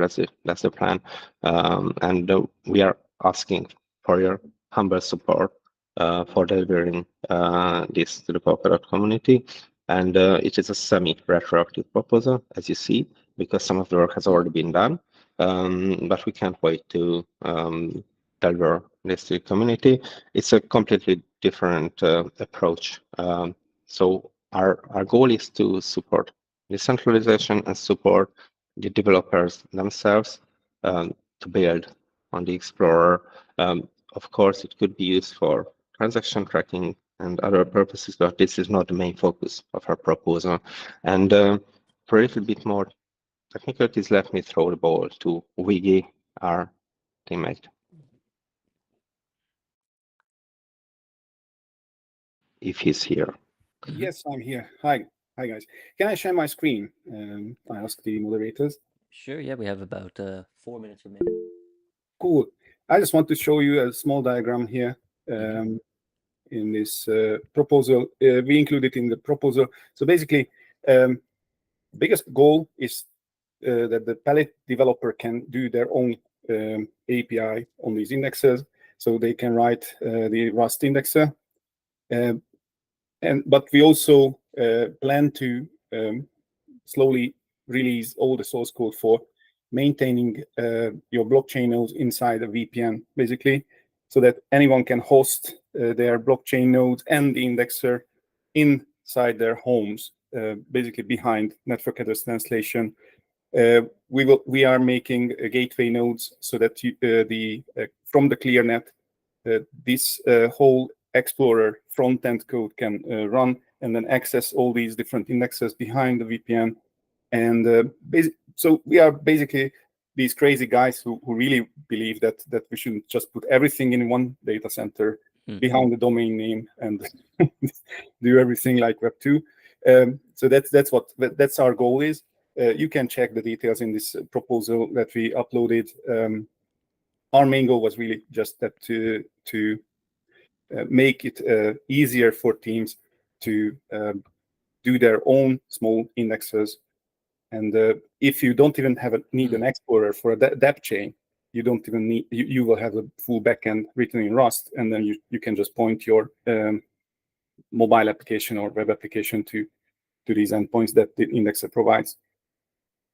This is so cool. I mean, it was like a few weeks ago, we were talking about funding Subscan again, and they were going around to all the parachains to collect. And I don't know, it was Limo who said this is wide open for other people to come in, create an open source block explorer. I don't know how you did it. You waved your magic Darkov wand there, Limo, and look at this. We predict a lot of stuff on this show, Jay. It's really wild how that happens. It's almost if people paid attention, they would know what's coming, possibly get ahead. Guys, thanks for coming and presenting this. Did we have any comments or questions before we moved on to the next one? Cool. Okay, guys, thanks for coming on. And honestly, I wasn't aware of the Mosaic parachain rollup, but I'm following now. I have you guys on the follow list there, so hopefully we can bring some more updates from your corner of the ecosystem to our audience here. Thanks very much for introducing yourselves. Yeah, Vic, did you want to say something? Yeah, I would like to just say that we just submitted this proposal a few days ago, and it will be reachable on Subscan, Fork Assembly, everywhere. And feel free to comment, ask the team. We are here to help. We are Indexer and Decentralized Explorer is a very important, but a very complex thing. So feel free to ask questions. We will be there and answer for your question. That was.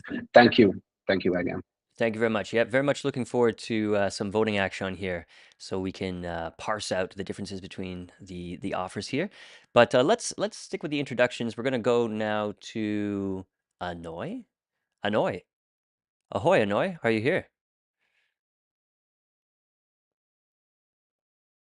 Ooh, might have lost him. Well, there's always room next week.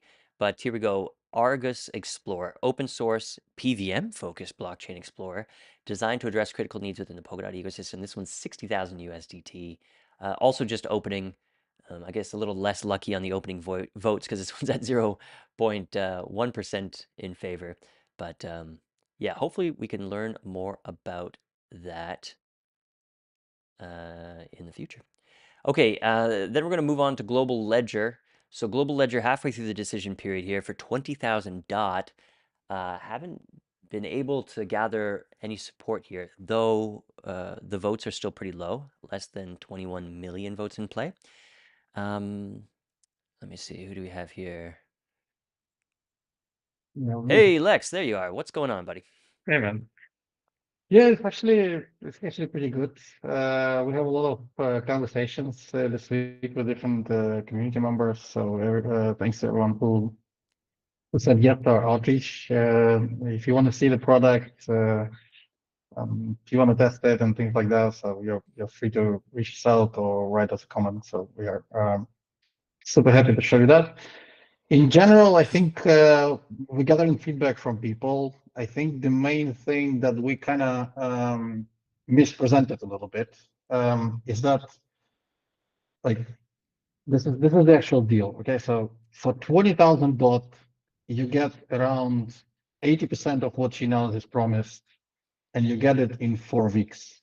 This is very important. So I can already show you that. So if I can share my screen, sure. You know, there is already KYT tool developed, so you can dump wallets in it. It will show you for Polkadot and Kusama. It will show you risk score. It can show you where money came from, where it went to. It already has different sort of cybercrime labels.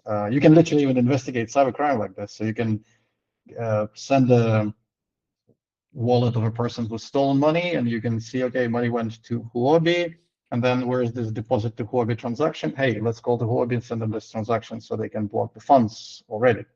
So it's all working. This is the phase 0 product, and we can deploy that as soon as possible, really. So if we get, basically the plan is like this. If we get the proposal approved, we just jump into deploying that and sharing access with the community.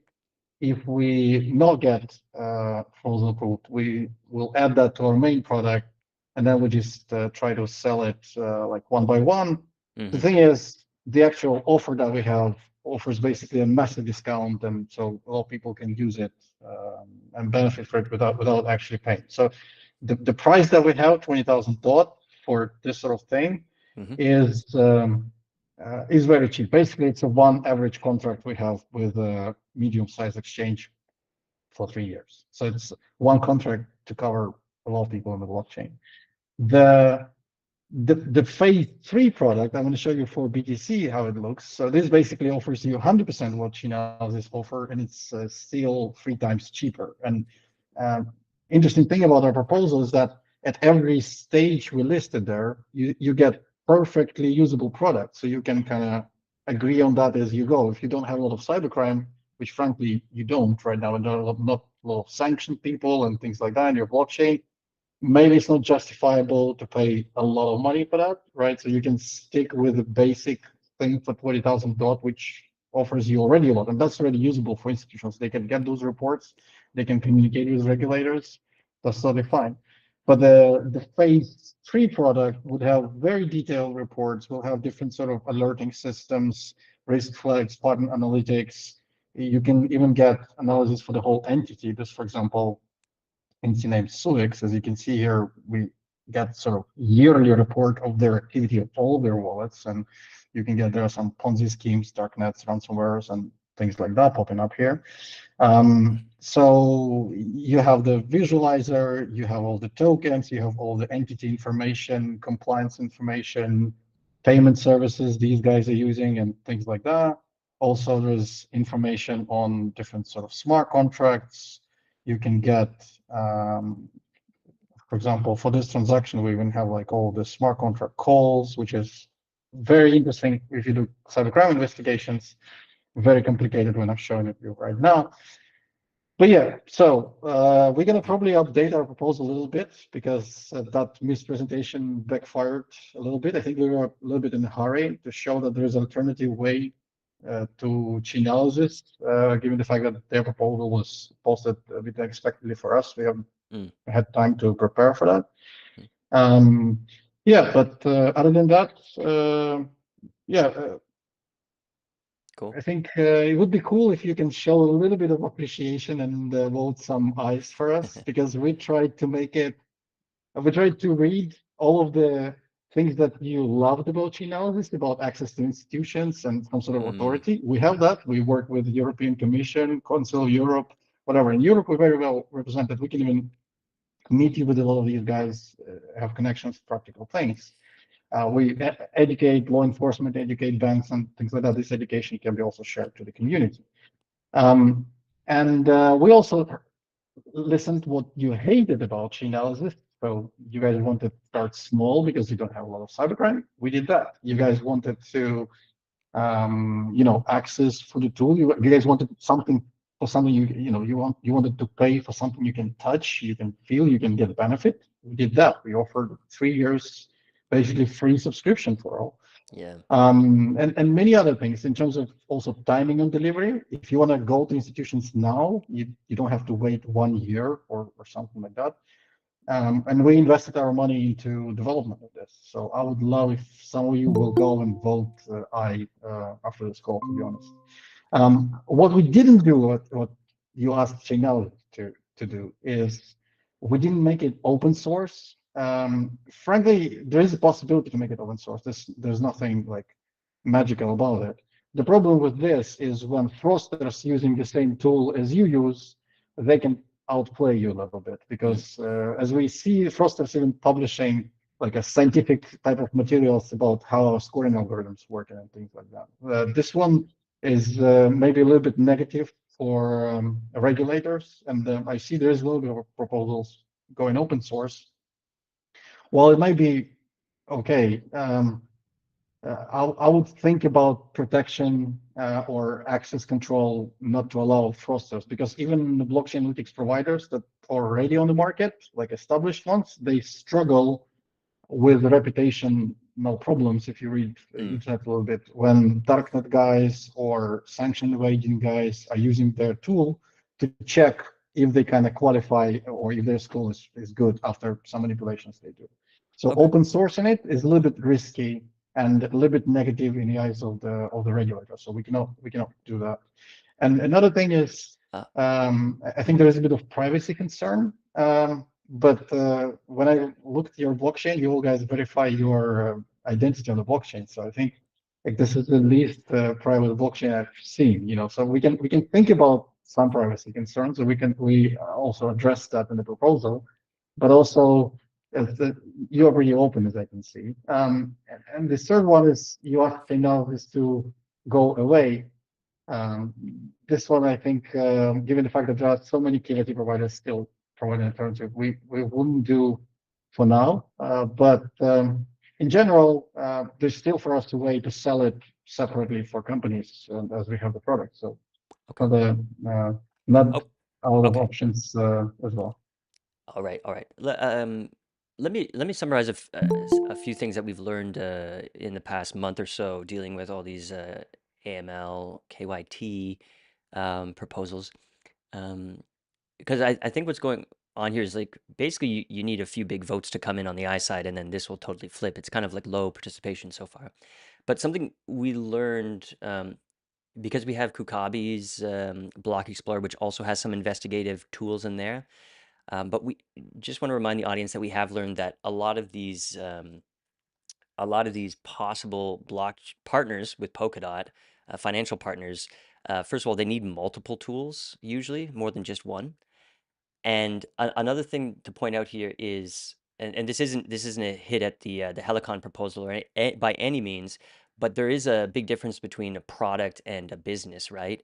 And Global Ledger, they actually have a business where they have lots of connections already established, as Lex just described here. So we're not just buying the product, but we're also buying their exposure to partners, and also the trust and the reputation that they've developed as well. So that's just what I wanted to point out there. Yeah, anybody have any other comments or questions? There was a hand reason, I think. So. Yeah, Bob? It was on accident. I was just trying to thumbs up. Nice. Yeah, it's cool. I hope this, I mean, still 2 weeks left, but I hope this sees a little bit more attention paid to it, especially by people who actually have voting power.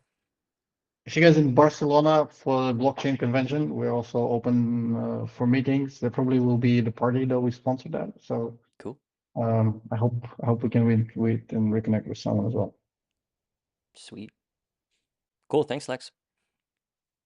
Thank you very much. All right, we're gonna move on now.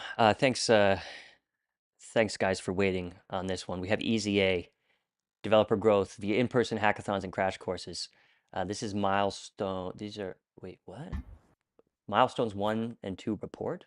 Okay, what's going on here, Milestones guys? 1 and 2 report, because it's wrapped up the 180 days of Polkadot, but it's Oh, got milestone you. 2. Okay, but you're also moving on. You're also growing here. Guys, welcome to the show. I think a lot of people have been impressed by your work under the last grant, the last spend proposal. So tell us what's going on now with this one. Thank you.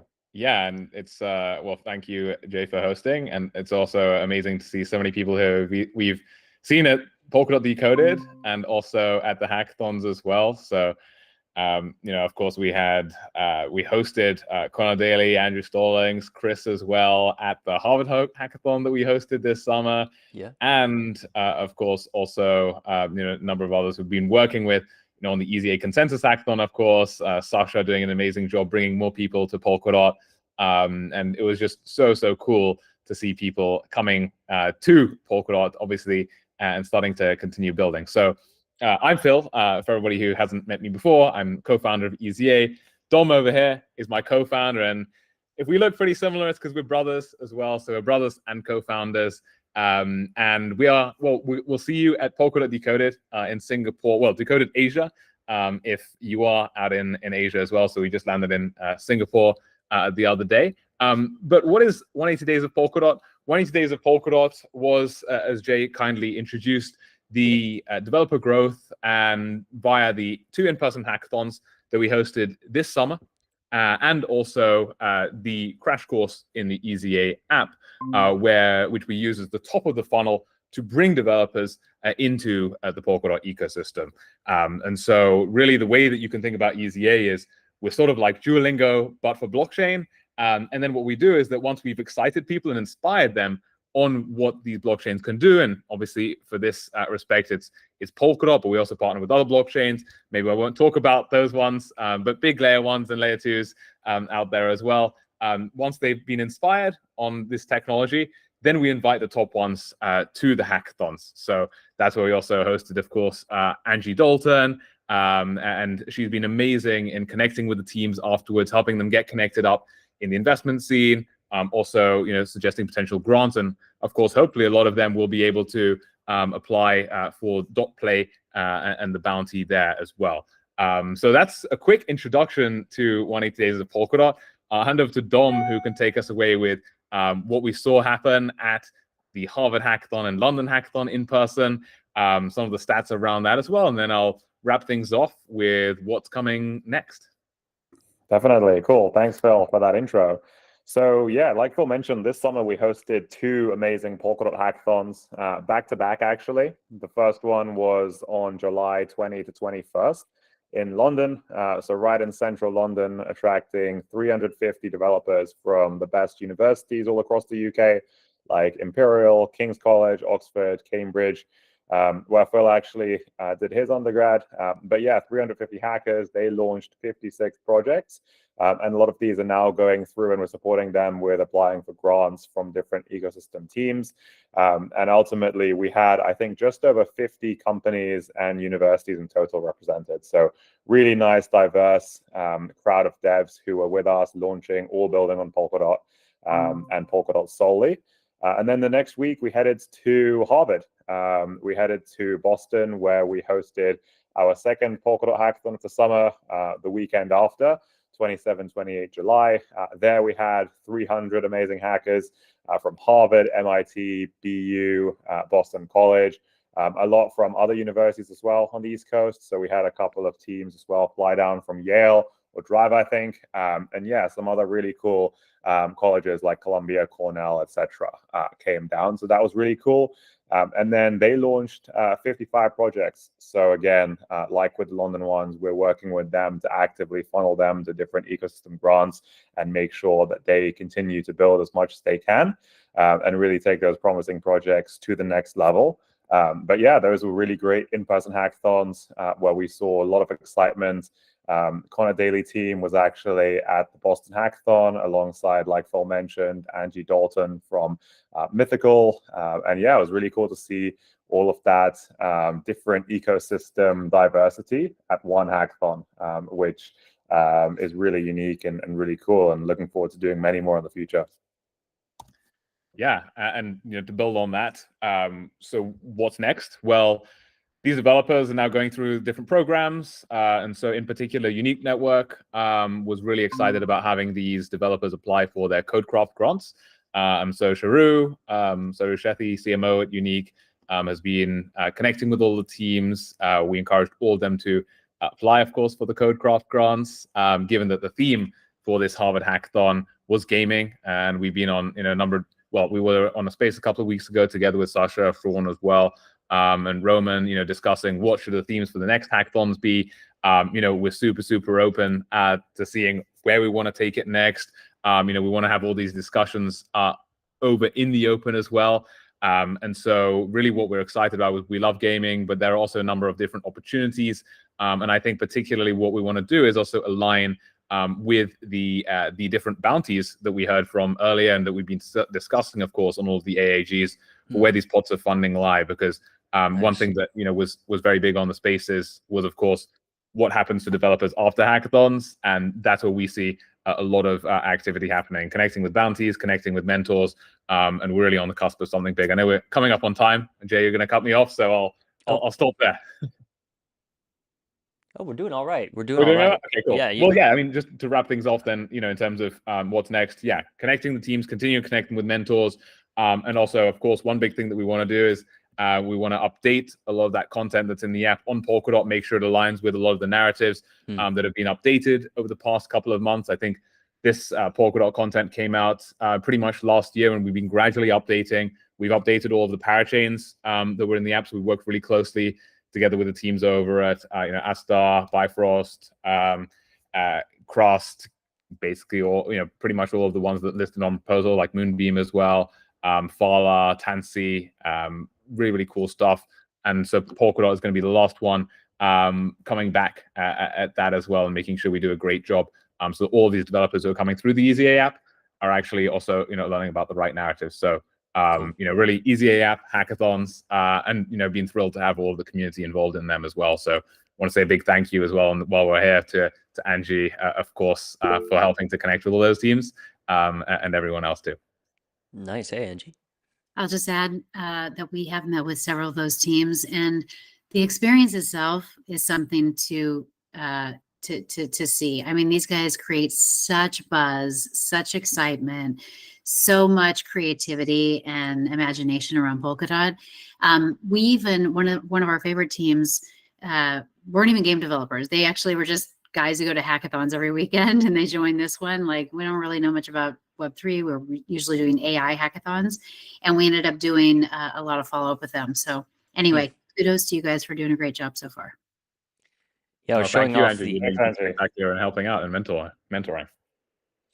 I was showing off these KPIs that you guys have here. exceeding expectations on all degrees here. This amount you're asking for, is this all? This is all for work done, or is any of it for future work?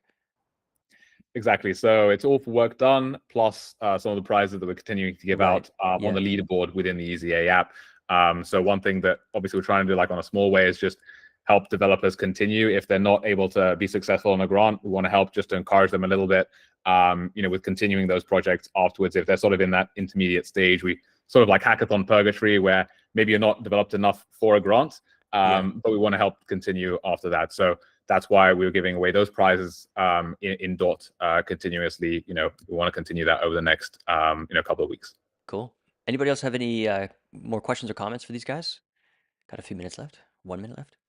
Goes without saying, I'm a huge fan. I'm very glad that this is passing, and much love to Phil and Dom for constantly educating people about Polkadot. Thank you so much, Ryan, and kudos to you as well and educating everybody. And hopefully, we'll do something in Florida at some point too.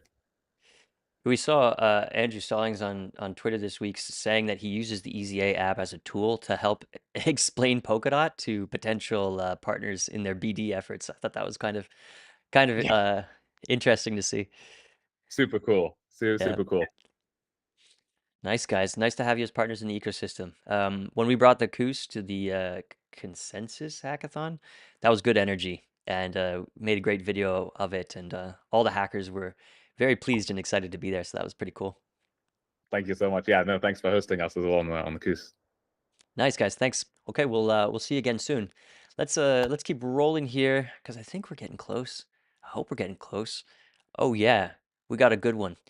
G6 Milestone 2, Enterprise SDK for managed blockchains, and Polkadot Citizens integration. We got Six and Gabo on the show. Guys, welcome. How's it going? Hey, thank you. Cool. Oh, good. Yeah, good to be here.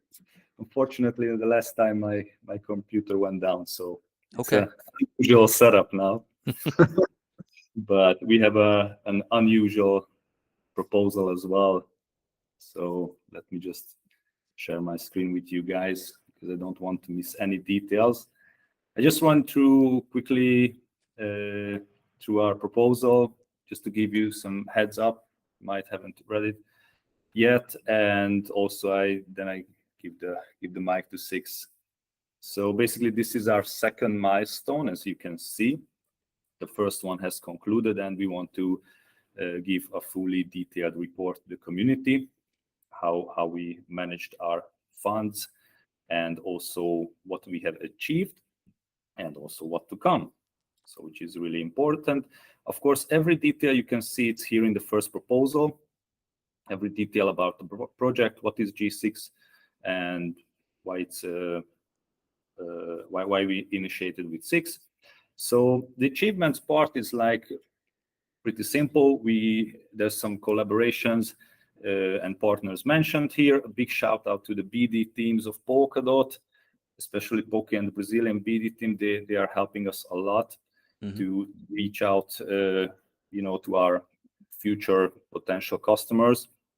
So we got a tremendous amount of help from them. Also, we initiated some collaborations, as you can see here with Kirt, Mosaic Chain, Liberland, Siri Network, Gotham, Kudos. And also we have some support from the Harbor Industry and Capital as well. And also there are more collaborations and partnerships under negotiations. Unfortunately, the big ones we cannot say yet because it's under strict NDA, but hopefully soon we can show you guys. Of course, we are explaining our company structure here as well, how it will be operates.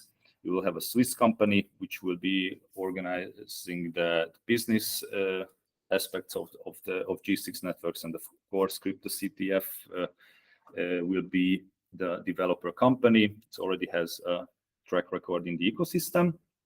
We have some awareness here, of course, and the delivery summary.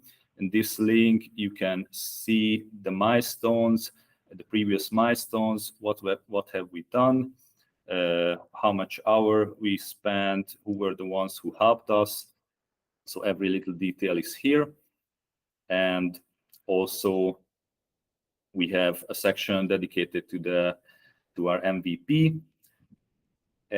which we have an explanatory video link here with explaining in 6 minutes the core idea, or at least what's the state of the current product is, and also some details about it and why this could be beneficial, and also our present current developments.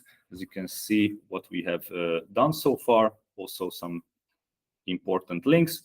And also we explaining the concept of this Polkadot Citizen dashboard.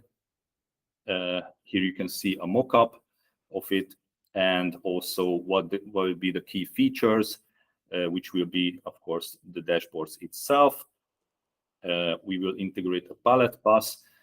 Big shout out to the team Virto. Also, Johan, our senior OS engineer, is a team member and will be dedicating his time to develop this palette best, which is an authenticator which doesn't rely on a centralized entity. It's a fully decentralized solution, and users can basically create wallets with their own fingerprint or face ID. So that it's a really cool thing. We also implemented decentralized storage, an event management platform, and also possibilities of feeless transactions. And this is the development outlook for the future. And also we would like to show the community our sustainability efforts, because after this proposal, if it's passed, of course, we won't rely on any treasury funds and any support for the community. And we want to showcase the steps here, how we achieve here, and also the core team. And at the end, you will find the milestone 2 budget breakdown, which you open the link. You will see here also the detailed breakdown and what will be our spendings. So I will give the mic to Six. Thanks for your attention. Yeah, so we packaged a lot of cool features into the MVP product already, and now we are working on extending it and bringing it to our already existing partners and some of the new ones that are under NDA now.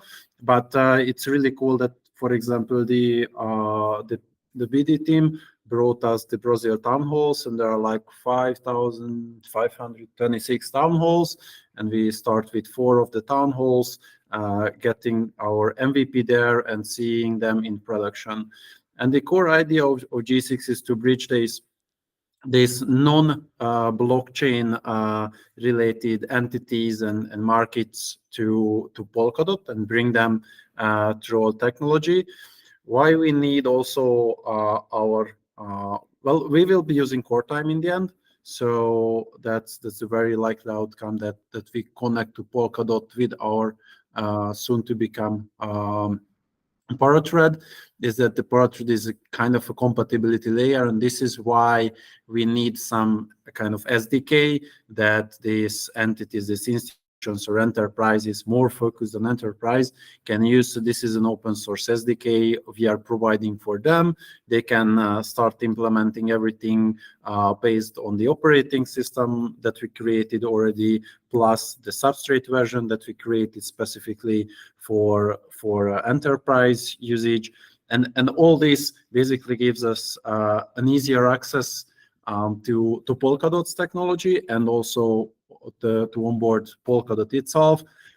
The inspiration to the project is really simple. I think we talked with many people, many decision makers, many people from governments, enterprise, C-level people, and they were always asking, okay, we really like the Polkadot, it's really cool, community is awesome, technology is awesome, but how can we use it, and how can we buy a product that can work? So we decided to package this, and we are moving on from the MVP phase to actually placing this into practice. This is our final milestone. So once we are done with that by next year, then we won't need to rely on Treasury. So basically, this is the last proposal that we sent under G6, because from this point it's the business that needs to run it. And the Polkadot Citizen Dashboard is providing all the features to Polkadot citizens that are provided to anyone who is basically using the private network product, because everything comes from this private network, from these customers. So we funnel them to Polkadot, and we want to make sure that we stay, always free and sovereign with our technology. So all the features are also built in for the Polkadot Citizen Dashboard. Plus, it came out that we need a platform for the meetups, and we thought that this is a good idea to add it as an extension. So this is an extension in the proposal that we also add this decentralized meetup platform, and everything you do is basically done with your Polkadot identity on the public part of G6. Okay, it's a lot to chew on. With you guys, you're very well connected, very well networked. I hear a lot of great things about G6. I think the core of what you're building is hardware and APIs and technical support to bring private blockchains into Polkadot. Is that right? Yeah, correct. So we are fully focused on the technology aspect and to provide a technology layer to those enterprise and institutions. So this is our main goal, to make it really simple. Our main value in G6, I think, is the middleware that we are providing, providing the APIs, of course, and making the connection simple to Polkadot. That's the main thing, to make it like more straightforward. So when you talk with someone, you can just say, okay, you want to connect to Polkadot, you want to use the features of Polkadot, interoperability, identity, anything in Polkadot, then you have a product that you can say, okay, this is the product, this is how it goes, and this is how much it costs, and you can just buy it and use it and be part of the ecosystem. Okay, we're at time there, but you also mentioned maybe another side project with a new identity service, something. We'll probably have to talk about that another time, but that's very happy to do that. So that's the time for today. Okay, thanks guys for coming on. Thank you. One more presentation today, folks. This is just a discussion right now, and this is from Shankar from Edgeware DAO, who's been pretty active in OpenGov recently. The development of Noble Curves SR 25519 package by Paul Miller and audit sponsorship. Shankar, what's going on here? Okay, I will quickly explain. Welcome. This is not much to digest. It's simply basically a package which is utilized on a very core level in every single dApp that Polkadot ecosystem is using. So that includes explorers, wallets, even the forums. So the core thing here is, while preparing for distributor SubDAO's next project, we search for the SR 25519 curve support across Noble curve. And then we realized that it does support ED 25519, which is again based on Snorkel, but it is not the native implementation that we prefer in the SubZero ecosystem. So we searched for what could be the ways, and we found a GitHub issue by NTNX2. So this is a GitHub username. And we basically saw that Paul was interested in following up with adding the support for specifically SR 25519 if there is a sponsorship availability. So we reached out to him through email, and then he showed interest, and thus this got into what currently is the proposal. So huge shout out to NTNX2 for basically raising the pull request in the first place, else this wouldn't have been possible. So who is Paul Miller? Basically, Paul Miller is one of the open source OG contributor since he's contributing since 2011, I guess. And he's well known for Noble curves, Noble hashes, and secure packages, which are basically zero or minimal dependency packages and pure JS-based implementation. So currently, we have an alternative for Polkadot ecosystem, and that's basically the Wasm crypto package. So Wasm crypto package is utilized instead of the native SR 25519 implementation, and that's basically all the ecosystem apps are utilizing those only. or some are using ED25519 with some patches. So by adding the native SR25519 support, we'll basically get a lot of benefits, because it will be very crucial for, let's say, TypeScript developer, all the front-end developers in short, who are looking to develop some apps, and for them a native package, which is also like a simplest implementation, is easier to handle different things. For example, BigInt. So BigInt handling is possible through SR25519, and in terms of security, if we are thinking about, let's say, zero-day exploits.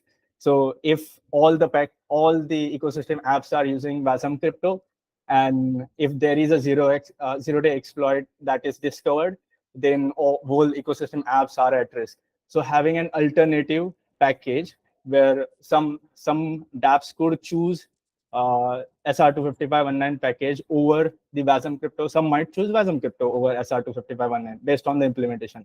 So this actually reduces the risk for the whole ecosystem in such zero-day exploit cases.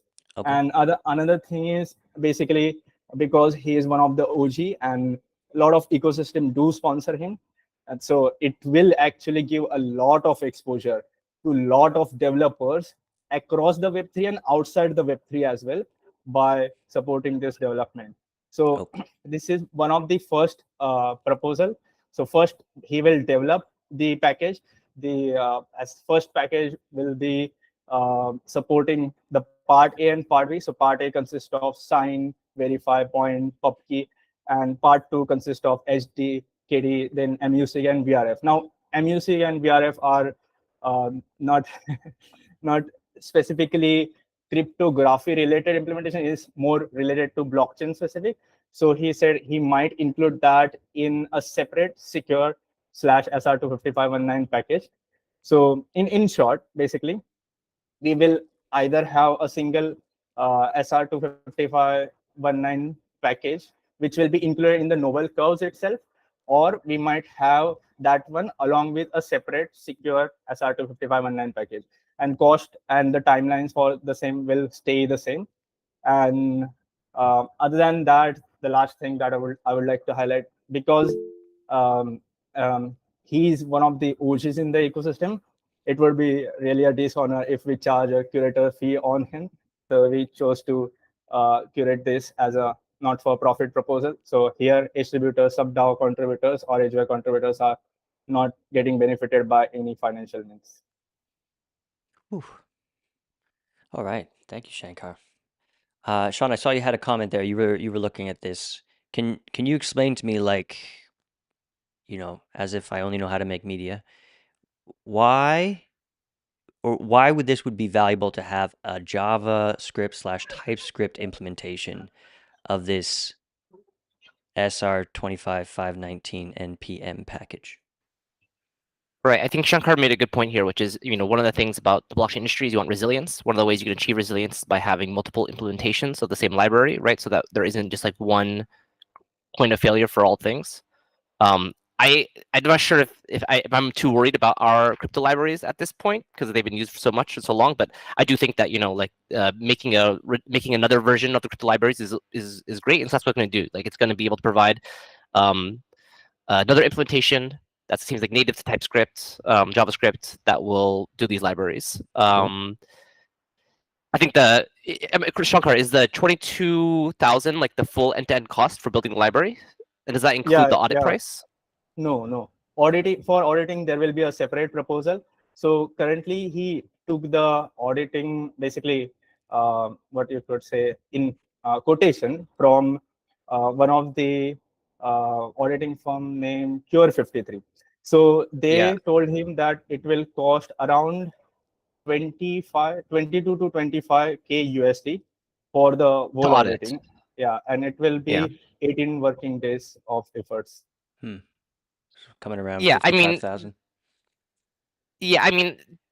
I think my dev bias is that getting people who can build crypto libraries to work in the Polkadot ecosystem is pretty hot, because the truth is, like, you have to be like a really deep nerd to like this stuff, and those guys are always great and smart to have around. doesn't sound like these prices are crazy. I mean, we talk about like, you know, what a senior engineer would be paid. If this is like 2 months worth of work, this sounds like very reasonable. Do I worry that we need a new library tomorrow? I don't personally worry, but I think that if there's someone who's wanting to do it, I don't see a problem. I would say the one follow-up here would be to just get a small thumbs up from the Web2 Foundation guys. There's, you know, I think that's where the original crypto libraries that we use or come from, and say like, hey, that they actually think that this is not a waste of time. And if they can give that really like, you know, broad yes, I think that it would be very easy to move forward with this. Okay, Yeah, sounds like a lot of sounds good. positives. Yeah, Cool. we'll definitely follow up with them. All right, Shankar, thanks for coming on and introducing this to us and bringing this Paul fellow, this OG Paul Miller into the ecosystem. I guess that could be pretty neat. Thanks for the opportunity. Yeah, and another thing could be like, because we are introducing him to the Polkadot ecosystem for first time, maybe he could explore the jam price, right? Because he is good at implementation. So that's something we can basically suggest him in future. Beauty. Cool, buddy. Thanks for coming on. My pleasure. Thank you. All right, that's it for the presentations this week. We'll just take a few minutes to touch on any other refs on the go that we're interested in. If you're looking at a ref or a cluster of refs and you want to talk about it, do let us know. Tommy, what are you looking at? I see something very hot coming in today, which is whitelisted called configure the core time chain and start sales. What ref is that? It is 1161. 1161. And what is this going to bring us? It sounds like Agile Core Time is coming to Polkadot. Oh, yes. Shadanda is the one proposing this. That's Donald Murray. Very exciting stuff. So why is this a separate ref from the 1.3 ref that's going through whitelisted color right now? I mean, I guess Sean can tell best, but typically you have the version upgrade, which upgrades the chain, and then after that there is a configuration. No? I think he doesn't want to be responsible for telling us how it goes. I think I have no idea. I mean, what we've seen in the past is that the chain itself upgrades through the first referendum, and then the second referendum injects the configuration. And I guess you want to do it in two parts, so you can have one upgrade, see that everything works typically, and then have the second thing that just sets up, for example, core time chain in this case. Cool. It's definitely something we'll be asking the fellowship about. Next Tuesday at 4 p.m. UTC, OpenDev returns to the live show. That's going to be awesome. By the way, Tommy, those interviews on the street that you did, those man on the street interviews you did, awesome. Those turned out brilliantly. I wish I did it more often. Yeah, no, that'd be great. Okay, thanks for bringing that up. Any other refs that we're looking at?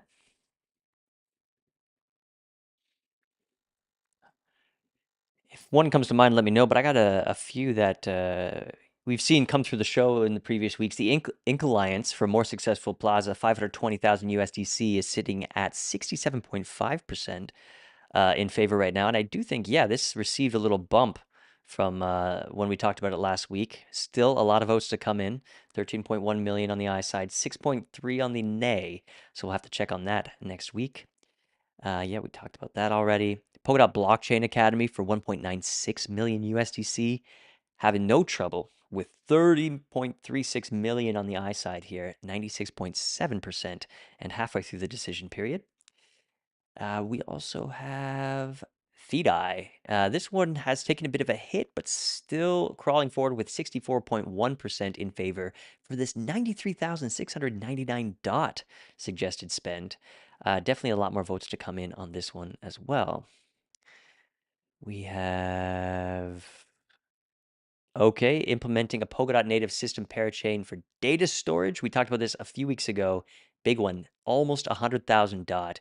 But this one is getting through. This is kind of, I guess this just started, but only have 17 votes on this one so far. So we're going to have to check back in on this one later to see how it goes. And the other one I wanted to bring up is the Market Across Organic PR and Media Campaign. This one's getting some heat in the private chat, so we'll have to see how the votes come out. But right now, 97.2% in favor for 165,000 USDC spend. And that's what's on my radar this week based on the other ones we've seen. Yeah, Limo. Really important. Referendum Ref 1144. Oh yeah. So yeah, something you've got to eye. Is retaining Basti at rank 6 in the fellowship. Okay. I heard if you vote no, he is going to slash you. Yeah, I think that'd be a good idea to keep him at rank 6. Did I dream this, or was there an attempt to get Gav pushed up the ranks a while ago? Did that happen? There was 2 refs. There was one which was approved but didn't enact because he was inactive or something. Yes, right. Yeah, then he set himself to active and then he got promoted. Yeah. Oh, he is. So he's rank 7 now. I believe so, yes. But not yet inducted. Okay, thank you. There is another one, Ref 1160, that got posted today. So very funny text on this ref. It copies the text from the closing the AMI bounty ref, which is quite good. Oh. It says that I've set precedent in OpenGov, which is quite a wild concept to me. Precedent? I don't think we do that. It's definitely US justice system here, man. Yeah. So basically, this closes the WASM smart contracts bounty. I noticed a few days ago that this bounty was set to expire. So I pinged in a few different chats, pinged some Astar team members. Doesn't seem they've extended it. I think it's kind of inactive, so probably worth closing at this point. Okay. Yep, sounds good. I guess they're busy with Sonium at the moment, probably. I think I don't know if it hit the mainstream airwaves there, but didn't the marketing bounty fail to extend? It did, yeah. Yeah, so the marketing bounty is actually now, does it have to be closed still? Or what happens? I believe they will request either 1 or 2 refs. They're going to try and batch setting the curators and some amount of funds. If they can't figure that out, then they're going to do 2 refs, 1 to set the curators and 1 to request the funds. Okay, interesting stuff. Right. Anything else? Maybe the last thing to talk about. Yeah, sorry, Lee. What's that? Ref 1157. Make Polkadot.com open source. I know Sean Fabrizzi was banging the drums on this one on X yesterday. What's that all about? Well, I think that this is going the right direction. I think the new Polkadot website's awesome. The Distractive team is awesome. They're doing such great work.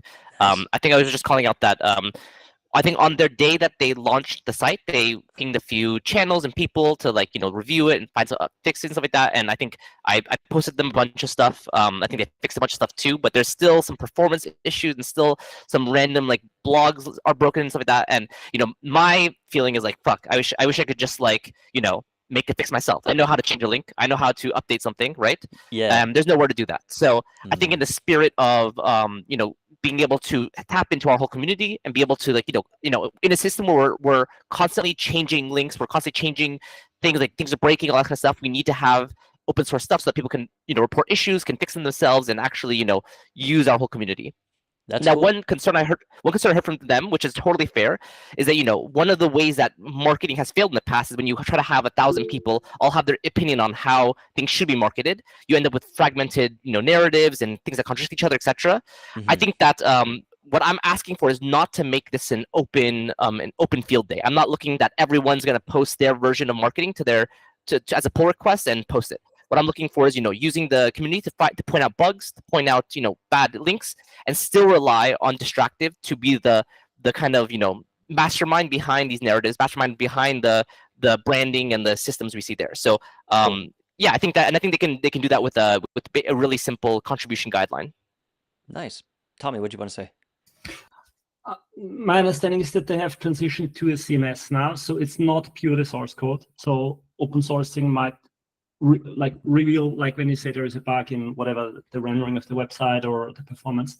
But if it's a content issue, like fixing a link or something, that is not a code issue in a CMS. So following, it depends on the intention of the wish for change. But if it is also about contributing to the content, I think there should be a different process. I in the spirit of which I'm asking for open source is not necessarily for influencing. I mean, it can be for some high level influencing content, but it can't be you go in there and be change this whole page. Everything they said is opposite of what I would want to market Polkadot, right? Like we are putting in their hands a lot of things about them actually being able to come up with those great narratives. And I think they're doing a great job at that. What I'm looking for as a way, as a part of the community, that I can not just tell them, hey, there's a broken link, and wait for them. And they're, they're a small team. They have a lot of stuff to do. Wait for them months or weeks or whatever to fix that link. It's like, hey, I can fix that link for you. And all you have to do is just, press the OK button. And these are very common behaviors in the open source, especially around things like blogs, documentation, websites. Maybe the solution is to give chaos-style editor access. Oh yeah, 100%. That'd be beautiful. Okay, nice. Thanks for that one.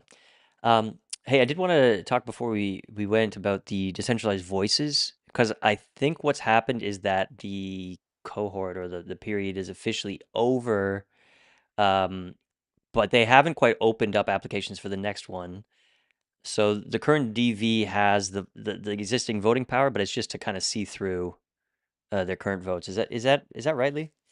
Yes. So there was. Oh, sorry, Funk. No, I was gonna say I was gonna chime in, but yeah, go for it. Yeah, so there was a cutoff period, I think, yesterday or the day before. Yeah. So any refs that come up after that cutoff period, don't expect those votes to last the whole time, right?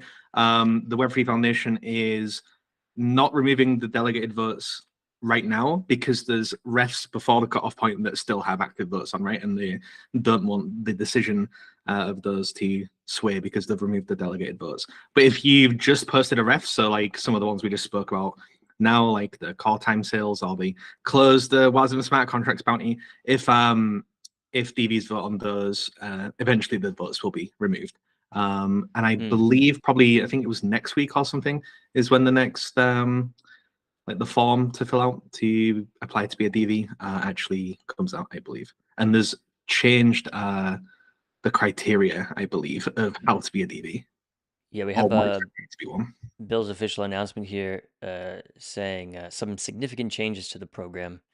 Do we have any indication on what those might be? I don't believe there is. I can hazard a guess, but I would just be guessing. Yeah, he's actively soliciting feedback from the DVs currently in the DV2 cohort chat on Element. So like I thought I was going to get to it before the show. I didn't. So I'm actually going to circle back to that for Lucky Friday after AHG is over. So does this mean you get a little break there, Funky, from providing feedback? Oh, hell no. Okay. No, doesn't stop. Good. Yeah, the primary thing that I hope happens is DV goes to groups of people and not individuals. Fairly concerned about quid pro quo with individuals. And I believe groups of people are more immune to that level of corruption from people. So hopefully it just goes to groups in the future. Yeah, absolutely. By the way, I just wanted to invite everybody in the chat there to join the Koos DAO. I was really reflecting on just how fun it is and how grateful I am to be a part of the Koos DAO lately. It's kind of got like I've said before, an interesting spin where everybody's votes are public, and it's kind of cool to disagree with people I really appreciate and enjoy being in the ecosystem with, and then to see them voting against the way I'm voting. But it's all totally cool and it's all totally fine. It's really fun, and a lot of the discussions are interesting, and sometimes taking the piss out of each other is fun. But it's all totally open, and we also get a lot of proposers in there answering questions, and it's all just really cool. Yeah, Lee. Yeah, Koos DAO is like the light gov version of Chaos DAO, right? Yeah.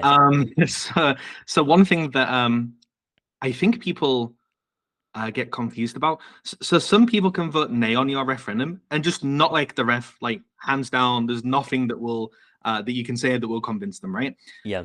But I feel like a lot of people, even if you provide feedback, they'll like reply to you, and you might feel like they haven't answered you at all. But then if you don't immediately abstain or aye, they just like slate you on social media and stuff. It's not how it works, guys. Like some people might disagree with you. Like don't at them on Twitter and call them names and all this kind of stuff. Like people might disagree with what you're proposing. It's normal. Not everybody agrees, right? Yeah, and also Twitter's not always the best place to take this stuff as well. Although it has been nice. I have seen a huge drop in paid FUD since we were going on the offensive against paid FUD last week. But be careful out there. It's easy to buy a Twitter account, so gotta be careful. Hey, sorry, Leah. The best one is people replying to me as though I can fix all of the minor issues they have in the world. That's the best kind of FUD. You're doing God's work, Limo. We just have the one confirming ref this week. Spoke about it at the top of the show, but this is the changes to the PAL security bounty. Use the treasurer track to request a very small amount of DOT and find consensus. Yeah, interesting use of the track, but this one is sailing through with 100% in favor. And that wraps up the show. We're going to bring the Coos to Miami this weekend to see Leo Messi return from injury. He's going to be running on the field wearing Polkadot. The world's going to be watching this man enter the field and come back from a pretty severe ankle injury. I think, Funky, you're going to be there. Hope I'm going to see you in Miami. I'm staying in Fort Lauderdale. I'm staying right next to the stadium. I want to get the whole vibes there and everything. Which hotel? You're going to be by me. Yeah. I'll be right near you guys. Which hotel? Which hotel? Which hotel and room number so that I can. I don't know the room number yet. But what's the hotel I told you, Funky? La Quinta. La Quinta. Yeah, La Quinta. Yeah, come on in. Yeah, my mini fridge is open. Wait. Hopefully you got one by the sea, a sea view. Or just like right into the stadium parking lot. I want to see what it's like down there because these pregame parties are usually pretty sweet. But I'm excited. James, I'll see you there. I won't be at the game. I have another event, but I will definitely see you while you are here in town. That's awesome. Yeah, I hear you're doing great work in Miami. We're trying. Yeah, good stuff. It's heating up. Exciting, guys. We'll be reporting from there this weekend, and I just want to thank everybody for participating in governance and attempting it with us today. We had how many people did we have on the Polkadot stream there? We had 5,800 people stop by the Polkadot stream, which is pretty sick, and it's just great to show the world what we can do. So we'll see you all very soon. Thanks for being here. Have a great weekend, everybody. Bye.